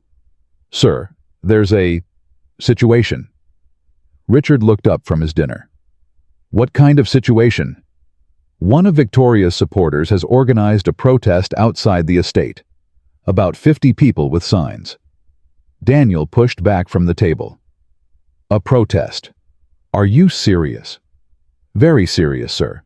They're chanting justice for Victoria and demanding that you face consequences for your abuse. Richard stood and walked to the window. Sure enough, a crowd had gathered at the gates, their signs visible even from this distance. Sterling family equals rich abusers. Believe women. Daniel Sterling is a monster. Daniel stared at the signs with something between disbelief and despair. They don't even know me, he whispered. They've never met me. They have no idea what really happened. And they're calling me a monster. Richard's jaw tightened. This is what she wanted. She's turning public opinion into a weapon. It's working. For now. Richard turned away from the window. Tomorrow we fire back. And when we're done, those protesters will be burning their signs in shame. That night at 11:58 p.m., Richard received a text message from an unknown number. Drop the press conference or I release photos that will destroy your son forever. Richard stared at the screen, his blood running cold. He showed the message to Daniel. What photos? Daniel's voice shook. I haven't done anything. What could she possibly... Another message arrived. A photo. Daniel in what appeared to be a compromising position with a woman who was definitely not Victoria. That's not real. Daniel grabbed the phone. Dad, I swear that's not real. I would never. I know, son. Richard's voice was calm despite his racing heart. It's a deep fake. Has to be. The technology exists now. Anyone with the right software can create fake photos that look absolutely authentic. But if she releases these to the media, then we'll prove they're fake. How? How do you prove a photo is fake when it looks real? Richard was quiet for a moment. Then he smiled. Because I have something she doesn't know about. What? When you were in Tokyo, you never left your hotel room alone. Not once. Your security team documented every movement, every meeting, every second of your trip. Daniel's eyes widened. The security logs. Complete with photographs, timestamps, and GPS tracking. Richard's smile grew. If Victoria's fake photos show you somewhere you couldn't have been, we can prove you weren't there. Another text arrived. Last chance. Cancel the press conference or watch your son's reputation burn. Richard typed back a single word. No. At 9:47 a.m. the next morning, the ballroom of the Beverly Wilshire Hotel was packed. CNN, Fox News, MSNBC, The New York Times, The Washington Post, Entertainment Tonight, TMZ. Every major outlet had sent representatives, cameras ready, microphones poised. The story of the billionaire's son and his scorned fiancée had captured the nation's attention. Everyone wanted to see what would happen next. At exactly 10:00 a.m., Richard Sterling walked to the podium. Behind him sat Daniel, flanked by the household staff Elena, Maria, Carlos Miguel, and the others who had suffered under Victoria's cruelty. Good morning. Richard began, his voice steady and strong. Thank you all for coming. I know there have been many stories circulating about my family, about my son, and about the woman who claims to be his victim. He paused, letting the silence build. Today, I'm going to show you the truth. Not my truth, not Daniel's truth, the truth. Documented, recorded, and undeniable. He nodded to Marcus, who dimmed the lights. The massive screen behind the podium flickered to life. What you are about to see, Richard continued, is footage taken over 19 days inside my son's home. Footage that Victoria Chase didn't know existed. Footage that will show you exactly who she really is. The first clip began. Victoria in the kitchen screaming at Elena. "You stupid woman! Are you blind? Are you completely brain dead?" Gasps echoed through the ballroom. The footage continued. Victoria forcing Robert Richard in disguise to eat outside like an animal. The old security guard eats outside, by the gate, like the guard dog he is. Victoria throwing a hairbrush at Carlos. "You incompetent fool!" Victoria spraying Miguel with a garden hose. "Maybe this will teach you to do your job properly." With each clip, the murmurs grew louder. Reporters exchanged shocked glances. Camera operators zoomed in on the screen, capturing every damning frame. Then came the infidelity footage. Victoria running into Chase's arms at midnight. "Baby, I missed you." "Is Loverboy still gone?" "Tokyo, he thinks I'm here crying over video calls, the fool." A reporter stood up. "Mr. Sterling, how do we know this footage hasn't been manipulated?" Richard smiled. "I was hoping someone would ask that." He pressed a button and the screen changed. What you're looking at now is metadata analysis from 3 independent forensic video experts. Each one has verified that the footage is authentic, unedited, and taken at the times and dates indicated. He gestured to a man in the front row. "Dr. Harrison Wells, lead forensic analyst at Cybertech Solutions. Dr. Wells, would you care to speak to the authenticity of this evidence?" Dr. Wells stood. "In my 23 years of forensic video analysis, I have never seen a cleaner chain of custody. The footage is 100% authentic. There are no signs of manipulation editing or deepfake technology." He sat back down. Richard turned to the screen. "But the footage isn't the most damning evidence. This is." The audio began to play, Victoria's drunken confession. "You want to know a secret, Robert? I hate Daniel Sterling." The ballroom went dead silent. "I hate his stupid face. I hate his boring stories. I hate the way he looks at me like I'm some kind of goddess." Reporters' jaws dropped. "You want to know why I'm marrying him? Money, Robert. Money and power and everything his pathetic little heart can't buy." Someone in the audience whispered, "Oh my God." "I'm going to marry Daniel Sterling. I'm going to smile and wave and play the perfect wife. And then when the time is right, I'm going to take everything he has." The confession continued, merciless and complete. His money, his house, his reputation, and his father, that senile old billionaire who built this empire, he's going to watch it all happen. Richard paused the recording. "That senile old billionaire," he said quietly, "was me. I was Robert Martinez, the elderly security guard she slapped, threatened, and abused for 19 days. A collective gasp swept through the room. "I disguised myself because I suspected something was wrong with the woman my son planned to marry. I wanted to see who she really was when she thought no one important was watching." He looked directly into the cameras, and she showed me, every day, every hour, every cruel moment. A reporter raised her hand. "Mr. Sterling, why go through such an elaborate deception? Why not simply hire investigators?" "Because investigators can be fooled. Reports can be manipulated. I needed to see the truth with my own eyes." Richard's voice hardened. "And I did. I saw a woman who called my staff stupid and worthless. I saw a woman who starved me for days because I didn't open the gate fast enough. I saw a woman who threatened to accuse me of rape if I ever spoke up." He pressed play again. Victoria's voice filled the room. "If you ever say a word to Daniel, I will destroy you. I'll scream that you tried to touch me. I'll cry. I'll claw my own skin until it bleeds." Richard let the silence hang. This is the woman who claims to be a victim. This is the woman who wants $50 million for her suffering. This is the woman who has manipulated millions of people into believing her lies.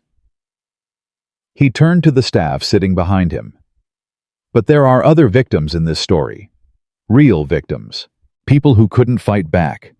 People who suffered in silence because they feared for their jobs, their homes, their families. Elena stood, her hands trembling. "My name is Elena Rodriguez. I've worked for the Sterling family for 15 years.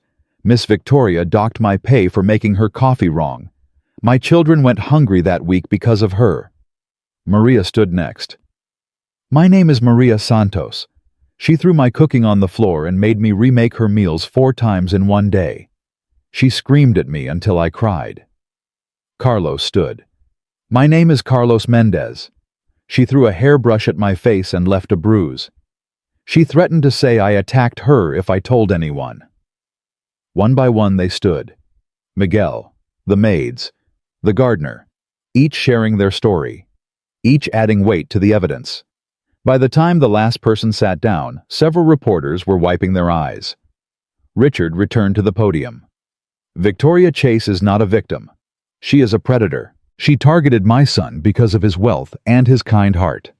She planned to marry him, divorce him, and steal half of everything our family has built." He looked directly into the cameras. "The lawsuit she filed is nothing but another attempt at manipulation. Another performance designed to extract money and sympathy from people who don't know the truth." He paused. "Well, now they know." At 11:47 a.m., the press conference ended. Within minutes, the footage was everywhere. The hashtag changed. Hashtag Justice for Victoria disappeared. In its place, #Victoria exposed. The Gatekeeper was the father. #Sterling Justice. The comments transformed. "I can't believe I felt sorry for her. She's a monster. Daniel Sterling deserves better. That poor staff. She treated them like animals." By 2:00 p.m., Victoria's follower count had plummeted from 3.4 million to under 500,000. By 4:00 p.m., her lawyer issued a statement announcing the withdrawal of the lawsuit. By 6:00 p.m., her Instagram account went private. By 8:00 p.m., it was deleted entirely. At 9:23 p.m., Daniel found his father sitting alone in the garden. "It's over," Daniel said quietly, sitting beside him. "She's finished." Richard nodded slowly. "For now. For now, Dad, her life is ruined. No one will ever believe anything she says again. People have short memories, son. In a year, maybe 2, she'll resurface somewhere. New city, new name, new target." Daniel was quiet for a moment. "Then we'll stop her again." Richard looked at his son with something like pride. "No, you'll stop her, or warn whoever she targets next." He put a hand on Daniel's shoulder. "I won't always be here, Daniel. Someday you'll have to protect this family on your own." "I know." Daniel's voice was thick. "But not today. Today, I still have you." They sat together in silence as the stars emerged overhead. "Dad." "Yeah, son. Thank you for everything, for wearing that uniform, for enduring what she put you through." Daniel's voice cracked. "For loving me enough to become invisible, just to protect me." Richard pulled his son into a tight embrace. "That's what fathers do," he whispered. "We become whatever our children need us to be, even if that means sweeping floors and eating cold rice by the gate." Daniel laughed through his tears. "I love you, Dad." "I love you too, son. More than any empire, more than any fortune, more than anything in this world." They held each other as the night deepened around them. The battle was won. The truth had prevailed. And somewhere out there, Victoria Chase was learning a lesson that would haunt her for the rest of her life. That money can't buy everything. That lies eventually unravel. And that some fathers will move heaven and earth to protect their children. Even if it means becoming a ghost. Even if it means becoming invisible. Even if it means becoming a simple gate man with worn clothes and weathered hands. Because love doesn't wear a designer suit. Love wears whatever it needs to wear. And love always, always wins. 6 months had passed since the press conference that destroyed Victoria Chase. 6 months of healing. 6 months of rebuilding. 6 months of learning to trust again. Daniel Sterling stood at his office window at 7:34 a.m. on a crisp Monday morning, watching the sun rise over Los Angeles. He looked different now, older somehow, wiser. The naive young man who had fallen for a beautiful smile and empty promises was gone, replaced by someone who had learned the hardest lesson life could teach. That love could be a weapon. That beauty could hide poison.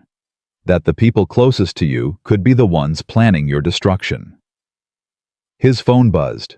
A text from his father. Board meeting at 10. Don't be late, and smile. You look like you're attending a funeral. Daniel almost laughed. That was Richard Sterling. Even after everything, the disguise, the abuse, the 19 days of hell, his father was still the same. Sharp, direct, refusing to let his son wallow in self-pity. I'm fine, Dad. Daniel texted back. No, you're not. But you will be. See you at 10. At 9:47 a.m., Daniel walked into Sterling Enterprises headquarters for the first time in weeks. The employees watched him pass with curious eyes. They had all seen the news. They had all watched the press conference. They all knew that Daniel Sterling, heir to a $4 billion empire, had been played for a fool by a woman he loved. Some looked at him with pity, others with admiration, a few with something that might have been respect. Daniel kept his head high and walked straight to the conference room. His father was already there reviewing documents with the board members. Richard looked up when Daniel entered and nodded once. Glad you could join us. Wouldn't miss it. Daniel took his seat at the table and tried to focus on the agenda. Quarterly reports, market projections, a new acquisition in the tech sector. But his mind kept drifting. To Victoria. To the betrayal. To the gaping hole in his chest that still hadn't healed. Daniel? His father's voice cut through his thoughts. You with us? Sorry. Yes. I'm here. Richard's eyes softened almost imperceptibly. We're discussing the Foundation's new initiative. Amanda Reyes is presenting. Daniel frowned. Who? Amanda Reyes. She runs our charitable operations. Been with us for 3 years. Richard's voice was carefully neutral. Pay attention. The door opened and a woman walked in. Daniel's first thought was that she wasn't Victoria. Where Victoria had been glamorous and polished, this woman was simple. Dark hair pulled back in a practical ponytail, minimal makeup, professional clothes that were nice but not designer. She didn't glide into the room like she owned it. She walked in like someone who had work to do and wanted to get it done. Good morning, everyone, she said, her voice calm and confident. I'm Amanda Reyes, director of the Sterling Foundation. I'm here to present our quarterly impact report. She didn't look at Daniel any longer than she looked at anyone else. She didn't smile flirtatiously. She didn't flutter her eyelashes or toss her hair. She simply opened her laptop and began presenting. And as Daniel listened, something strange happened. He found himself actually paying attention. Not to her appearance, not to her charm, but to her words. She spoke about the families they had helped, the scholarships they had funded, the community centers they had built. She knew every recipient by name. She shared their stories with genuine emotion, not performed emotion, but real emotion, that made her voice catch and her eyes glisten. Last month, Amanda said, we helped a single mother named Rosa complete her nursing degree. She had dropped out 15 years ago when she got pregnant. She worked 3 jobs to support her kids, and last week she walked across a stage and received her diploma. Amanda paused. Rosa is 53 years old. She cried when she called to thank us, not because of the money we provided, but because someone believed in her when everyone else had given up. The room was silent. Daniel felt something stir in his chest, something he hadn't felt in months. Hope. At 11:23 a.m., the meeting ended. The board members filed out discussing projections and percentages. Daniel stayed in his seat watching Amanda pack up her materials. Miss Reyes. She looked up. Mr. Sterling. That was an impressive presentation. Thank you. She didn't blush or giggle. She simply nodded professionally. The foundation does important work. I'm proud to be part of it. How long have you been with the company? 3 years. Your father hired me after I finished my MBA. Daniel frowned. I've never seen you before. That's because I work in the foundation offices across town. We don't interact much with the corporate side. She zipped up her laptop bag. Was there something else you needed? Daniel hesitated. For months, he had avoided any woman who showed the slightest interest in him. He had built walls so high that even his closest friends couldn't reach him. But something about Amanda Reyes made him want to lower those walls. Just a little. Would you like to get coffee sometime? I'd like to hear more about the foundation's work. Amanda studied him for a long moment. Mr. Sterling, I'm going to be honest with you. Daniel braced himself for rejection. I know what happened with your ex-fiancée. Everyone knows. And I'm not interested in being anyone's rebound or their proof that they can still attract women. Daniel's face flushed. That's not what I... But... Amanda held up a hand. If you're genuinely interested in the foundation's work, I'd be happy to show you our community center in East LA. We're hosting a scholarship ceremony this Saturday. A scholarship ceremony? 23 recipients, kids from underprivileged backgrounds who are going to college for the first time in their family's history. Amanda's eyes lit up with genuine passion. You want to see what your family's money actually does? Come see for yourself. She handed him a business card. Saturday, 2 p.m. Dress casual. These kids don't care about designer suits. She walked out without looking back. Daniel stared at the card in his hand. For the first time in 6 months, he felt something other than pain. He felt curious. At 8:15 p.m. that evening, Daniel found his father in the study. You planned that? Richard looked up from his book. Planned what? Amanda Reyes, the presentation. You wanted me to see her. Richard's face remained neutral. She's been presenting quarterly reports for 3 years. Today was no different. Dad. Richard sighed and set down his book. Fine. Yes. I may have suggested that she attend in person rather than sending the usual video presentation. Why? Because you've been drowning for 6 months and I'm tired of watching. Richard's voice hardened. You come to work late. You leave early. You avoid everyone. You've turned into a ghost, Daniel. I'm dealing with things in my own way. You're not dealing with them at all. You're hiding. Richard stood and walked to his son. Victoria Chase was a mistake, a painful, humiliating mistake, but she doesn't get to define the rest of your life. You think some woman from the charity department is going to fix me. I think Amanda Reyes is one of the most genuine people I've ever met. Richard's voice softened. She doesn't care about your money. She doesn't care about your name. She cares about her work, about making a difference. He put a hand on Daniel's shoulder. She's not Victoria's son. She's the opposite of Victoria. Daniel was quiet for a long moment. How do you know? How can you be sure she's not just another performer? Richard smiled. Because I've been watching her for 3 years. I've seen how she treats the janitors and the CEOs with exactly the same respect. I've seen her stay late to help struggling families fill out paperwork. I've seen her cry over children she's never met because their stories touched her heart. He paused. And most importantly, I've seen her turn down 3 promotions because she didn't want to leave the work she loves. Daniel stared at his father. She turned down promotions. 3. Each one would have doubled her salary. She said she'd rather stay where she could make a real difference. Richard's eyes gleamed. Does that sound like someone chasing money to you? Saturday arrived faster than Daniel expected. At 1:47 p.m. he pulled his car into the parking lot of the East LA Community Center. He had dressed as Amanda suggested. Casual clothes, no designer labels, no Rolex. He felt strangely vulnerable. Amanda met him at the entrance. You came. She sounded surprised.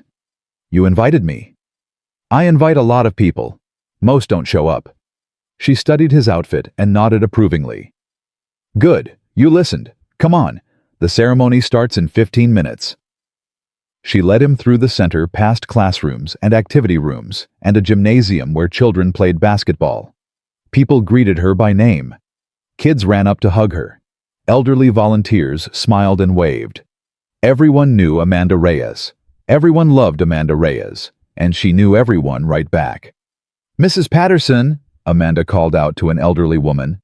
"How's your grandson? Did he pass his math test?" "He got a B+, first B he's ever gotten." Mrs. Patterson beamed. "Thank you for the tutoring sessions. You changed his life." Amanda hugged her warmly. "He changed his life. I just helped a little." Daniel watched this exchange with growing wonder. This wasn't a performance. This was real. The scholarship ceremony began at 2:15 p.m. 23 students sat in the front rows, their families behind them. Some were crying already. Others sat in stunned disbelief, as if they couldn't quite accept that their dreams were coming true. Amanda took the stage. "Welcome, everyone. Today we celebrate 23 extraordinary young people who have worked harder than anyone should have to work just to get here." She looked out at the students. "I know some of you had to study by flashlight because your electricity was cut off. I know some of you worked 2 jobs while maintaining your grades. I know some of you faced obstacles that would have broken most people." Her voice cracked. "But you didn't break. You pushed. You fought. You refused to give up." She wiped her eyes. "And that's why you're here today. Not because of luck, not because of charity, because you earned this."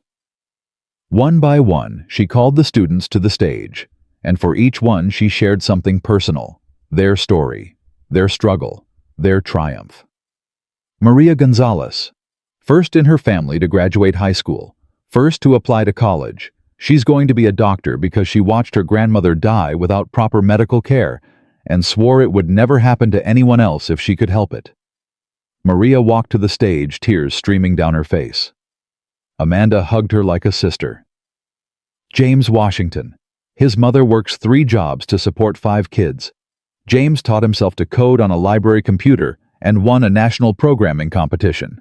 MIT accepted him with a full scholarship, but the Sterling Foundation is covering everything else, housing, books, food, transportation, so his mother can finally rest.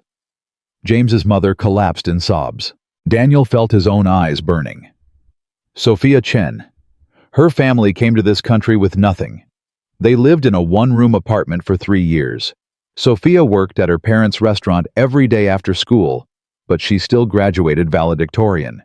She's going to Stanford to study environmental science because she believes we can save this planet if we try hard enough. Sophia bowed to the audience, then bowed to Amanda and whispered something that made Amanda laugh and cry at the same time. Daniel sat in the back row, watching, feeling something break open inside him. This was what his family's money could do. This was what mattered. Not designer clothes or fancy parties or beautiful women who saw him as a prize. This, changing lives, building futures, making the world better, one scholarship at a time. After the ceremony, Daniel found Amanda near the refreshment table, surrounded by grateful families. He waited until she was alone. That was incredible. Amanda looked exhausted, but happy. "These kids are incredible. I just hand out checks." "You do a lot more than that." Daniel's voice was thick. "You know all of them, their stories, their struggles. You care about them." "Of course I care. That's why I do this job." She looked at him curiously. "Are you okay? You look like you've been crying." "I have been." Daniel laughed shakily. "I don't remember the last time I cried over something good." Amanda smiled, not a flirtatious smile, not a calculated smile, but a genuine warm smile that reached her eyes. "Then maybe you should come around more often." Daniel took a deep breath. "Amanda, I know I asked you to coffee before, and you said no." "I didn't say no. I said I wasn't interested in being a rebound." "And you're not." Daniel met her eyes. "But I'd like to get to know you. Not as a billionaire's son looking for validation. As someone who just saw something beautiful and wants to be part of it." Amanda studied him for a long moment. Okay. Okay, we can get coffee, but I have conditions. Daniel almost laughed. Of course you do. First, no fancy restaurants. I pick the place. Done. Second, no gifts, no flowers, no grand gestures. I want to know who you are, not what you can buy. Done. Third, and this is the most important one. Amanda's voice hardened slightly. If you're playing games, if this is some kind of rebound or experiment or way to prove something to yourself, tell me now. Because I don't have time for that. I have work to do and people who need me. Daniel looked at her. Really looked at her and saw something he hadn't seen in years. Authenticity. I'm not playing games, he said quietly. I don't think I have any games left. Amanda nodded slowly. Okay then, coffee, tomorrow, 3 p.m. I'll text you the address.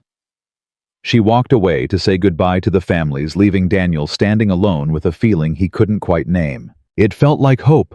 It felt like beginning. It felt like maybe, just maybe, the universe was giving him a second chance. 3 months later at 6:15 p.m. on a Thursday evening, Daniel introduced Amanda to his father. Not as a girlfriend, not yet. Just as Amanda. Richard Sterling watched her carefully throughout dinner. He asked about her work, her family, her goals, her dreams. Amanda answered every question honestly, without embellishment, without trying to impress. When she excused herself to use the restroom, Richard turned to his son. She's nothing like Victoria. I know. She didn't compliment the house. She didn't ask about the art on the walls. She didn't even look at my watch. I know, Dad. Richard was quiet for a moment. She looked at the staff. Daniel. Did you notice that she thanked Elena by name for the meal? She asked Maria about her grandchildren. She told Carlos his driving was excellent. Daniel smiled. I noticed. Victoria never once looked at the staff as human beings. Amanda sees everyone. That's who she is. Richard nodded slowly. I like her. Me too. Don't ruin this. Daniel laughed. I'll try not to. Amanda returned to the table, and the dinner continued. She argued with Richard about charity policy. She challenged his views on corporate responsibility. She disagreed with him about investment strategies. Richard looked delighted. Finally, he said, someone who isn't afraid to tell me I'm wrong. Amanda grinned. Oh, I'm just getting started. At 9:47 p.m., Daniel walked Amanda to her car. I think my father likes you more than he likes me. Your father likes people who push back. I just gave him what he wanted. Daniel stopped walking. Amanda. She turned. Yes. I need to tell you something. Her face grew serious. Okay.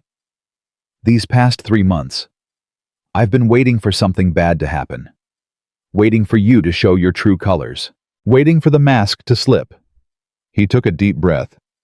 Because that's what Victoria taught me, that everyone wears masks. That no one is who they seem to be. Amanda was quiet. But you never changed. Every time I expected you to reveal some hidden agenda, you just kept being yourself. Kind, honest, real. He stepped closer. And I realized something. The problem wasn't that everyone wears masks. The problem was that I fell for someone who was only a mask. There was nothing underneath. Amanda's eyes glistened. But you're the same person whether you're talking to a billionaire or a janitor, whether you're being watched or not, whether there's something to gain or nothing at all. He took her hands.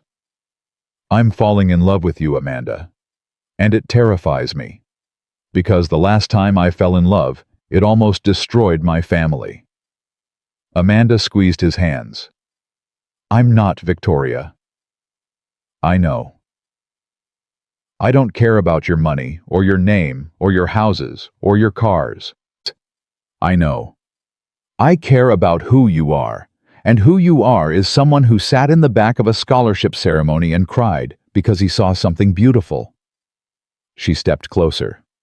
I'm falling in love with you too, Daniel, and I'm not going anywhere. She kissed him.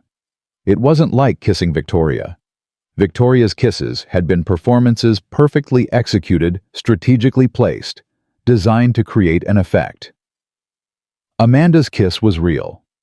And Daniel Sterling, who had sworn to never trust again, felt his walls crumble completely. 1 year later, at 4:00 p.m. on a sunny Saturday afternoon, Daniel married Amanda in the garden of the Sterling estate. The ceremony was small, intimate. Nothing like the extravagant wedding Victoria had been planning. The guests weren't celebrities or business moguls.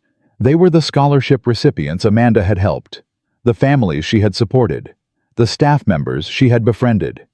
Elena stood in the front row crying happy tears. Maria dabbed at her eyes with a handkerchief. Carlos beamed like a proud uncle. Richard Sterling walked his son to the altar, his face a mixture of joy and relief. "You found a good one," he whispered. "No dad." Daniel smiled. "You found her 3 years ago."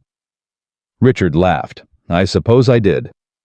Amanda walked down the aisle in a simple white dress. No designer label, no diamonds dripping from her ears. Just a woman walking toward the man she loved. Daniel watched her approach and felt tears streaming down his face. Not tears of pain this time, tears of gratitude. They exchanged vows that they had written themselves. Amanda went first. "Daniel, I didn't fall for your last name or your bank account. I fell for the man who sits in the back of community centers and cries over scholarships. The man who treats janitors and CEOs with the same respect. The man who learned from his mistakes instead of hiding from them." She took his hands.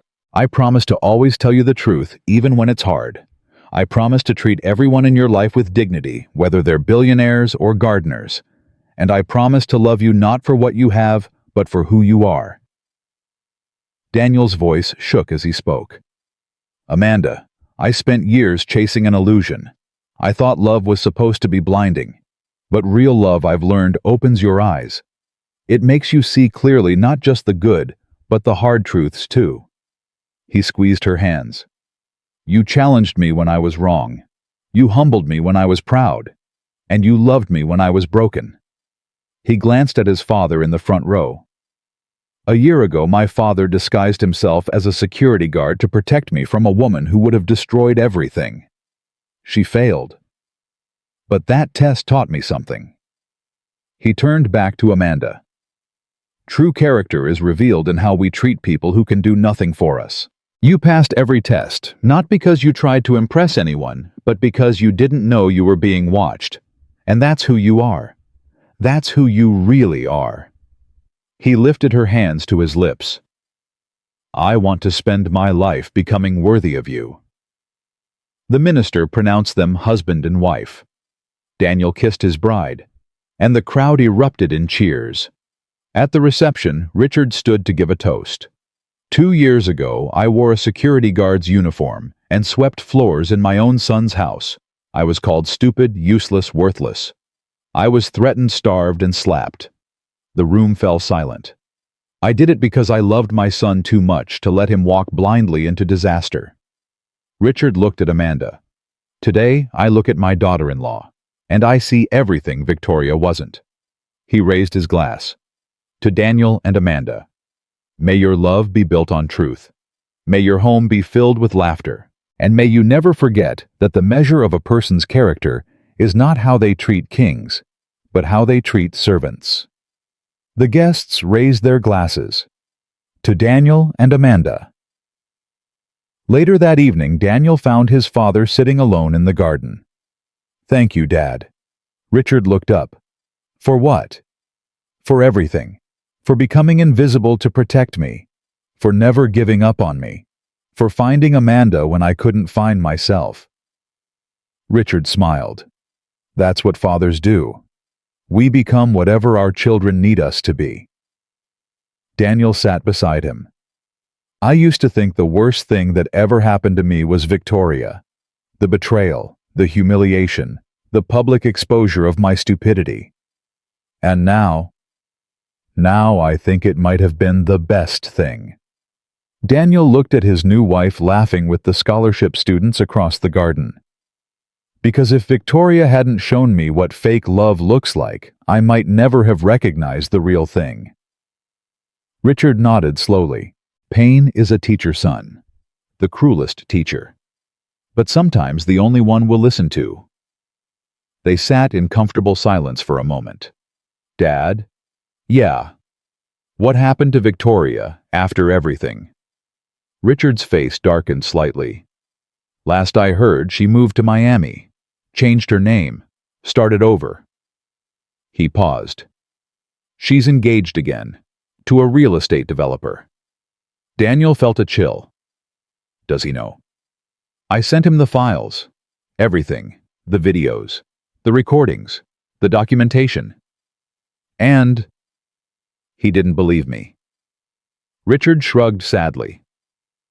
Some people have to learn for themselves. Daniel thought about the man in Miami. The man who probably thought he had found the love of his life. The man who would discover sooner or later that he had invited a wolf into his home. Should we do more? Try harder to warn him? Richard shook his head. We can't save everyone, son. We can only save the people who are willing to be saved. He looked at Daniel with something like pride. You were willing. That's why we're sitting here today. Daniel nodded slowly. Some lessons could only be learned through pain. Some people could only be saved after they fell. And some wolves would always find new sheep to hunt. But not here, not anymore, not in the Sterling house. At 10:30 p.m., Daniel and Amanda said goodbye to their guests and prepared to leave for their honeymoon.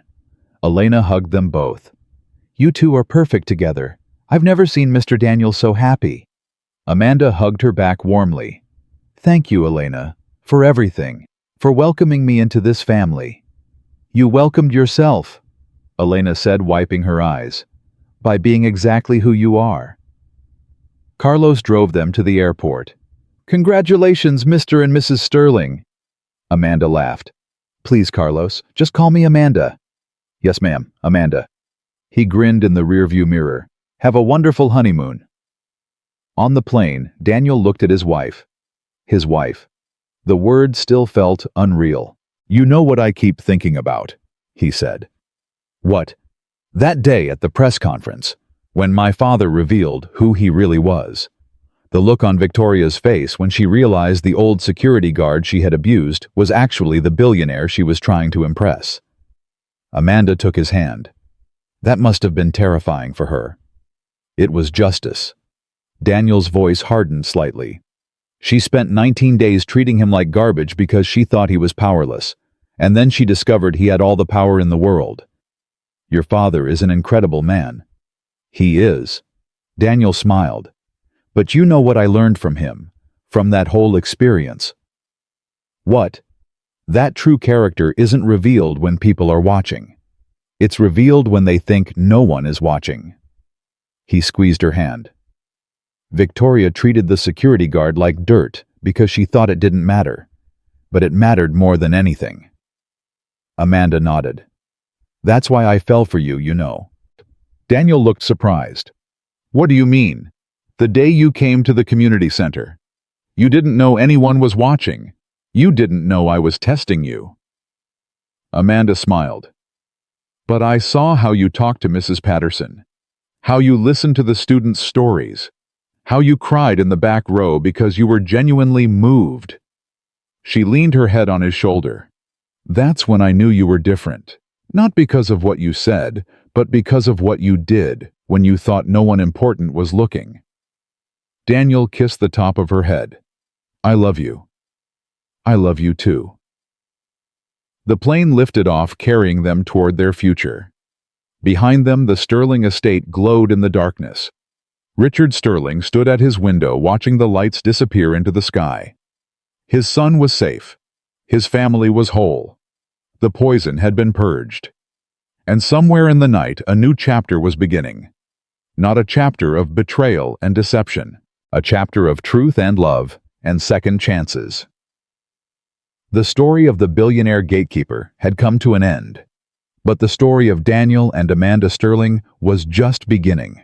And it would be a story worth telling. A story of hope, a story of redemption, a story that proved once and for all that love built on truth will always triumph over lies. That character revealed in darkness will always shine brighter than beauty performed in light. And that the best way to find out who someone really is to become invisible and watch. Because masks always fall eventually, and truth always wins in the end. Always.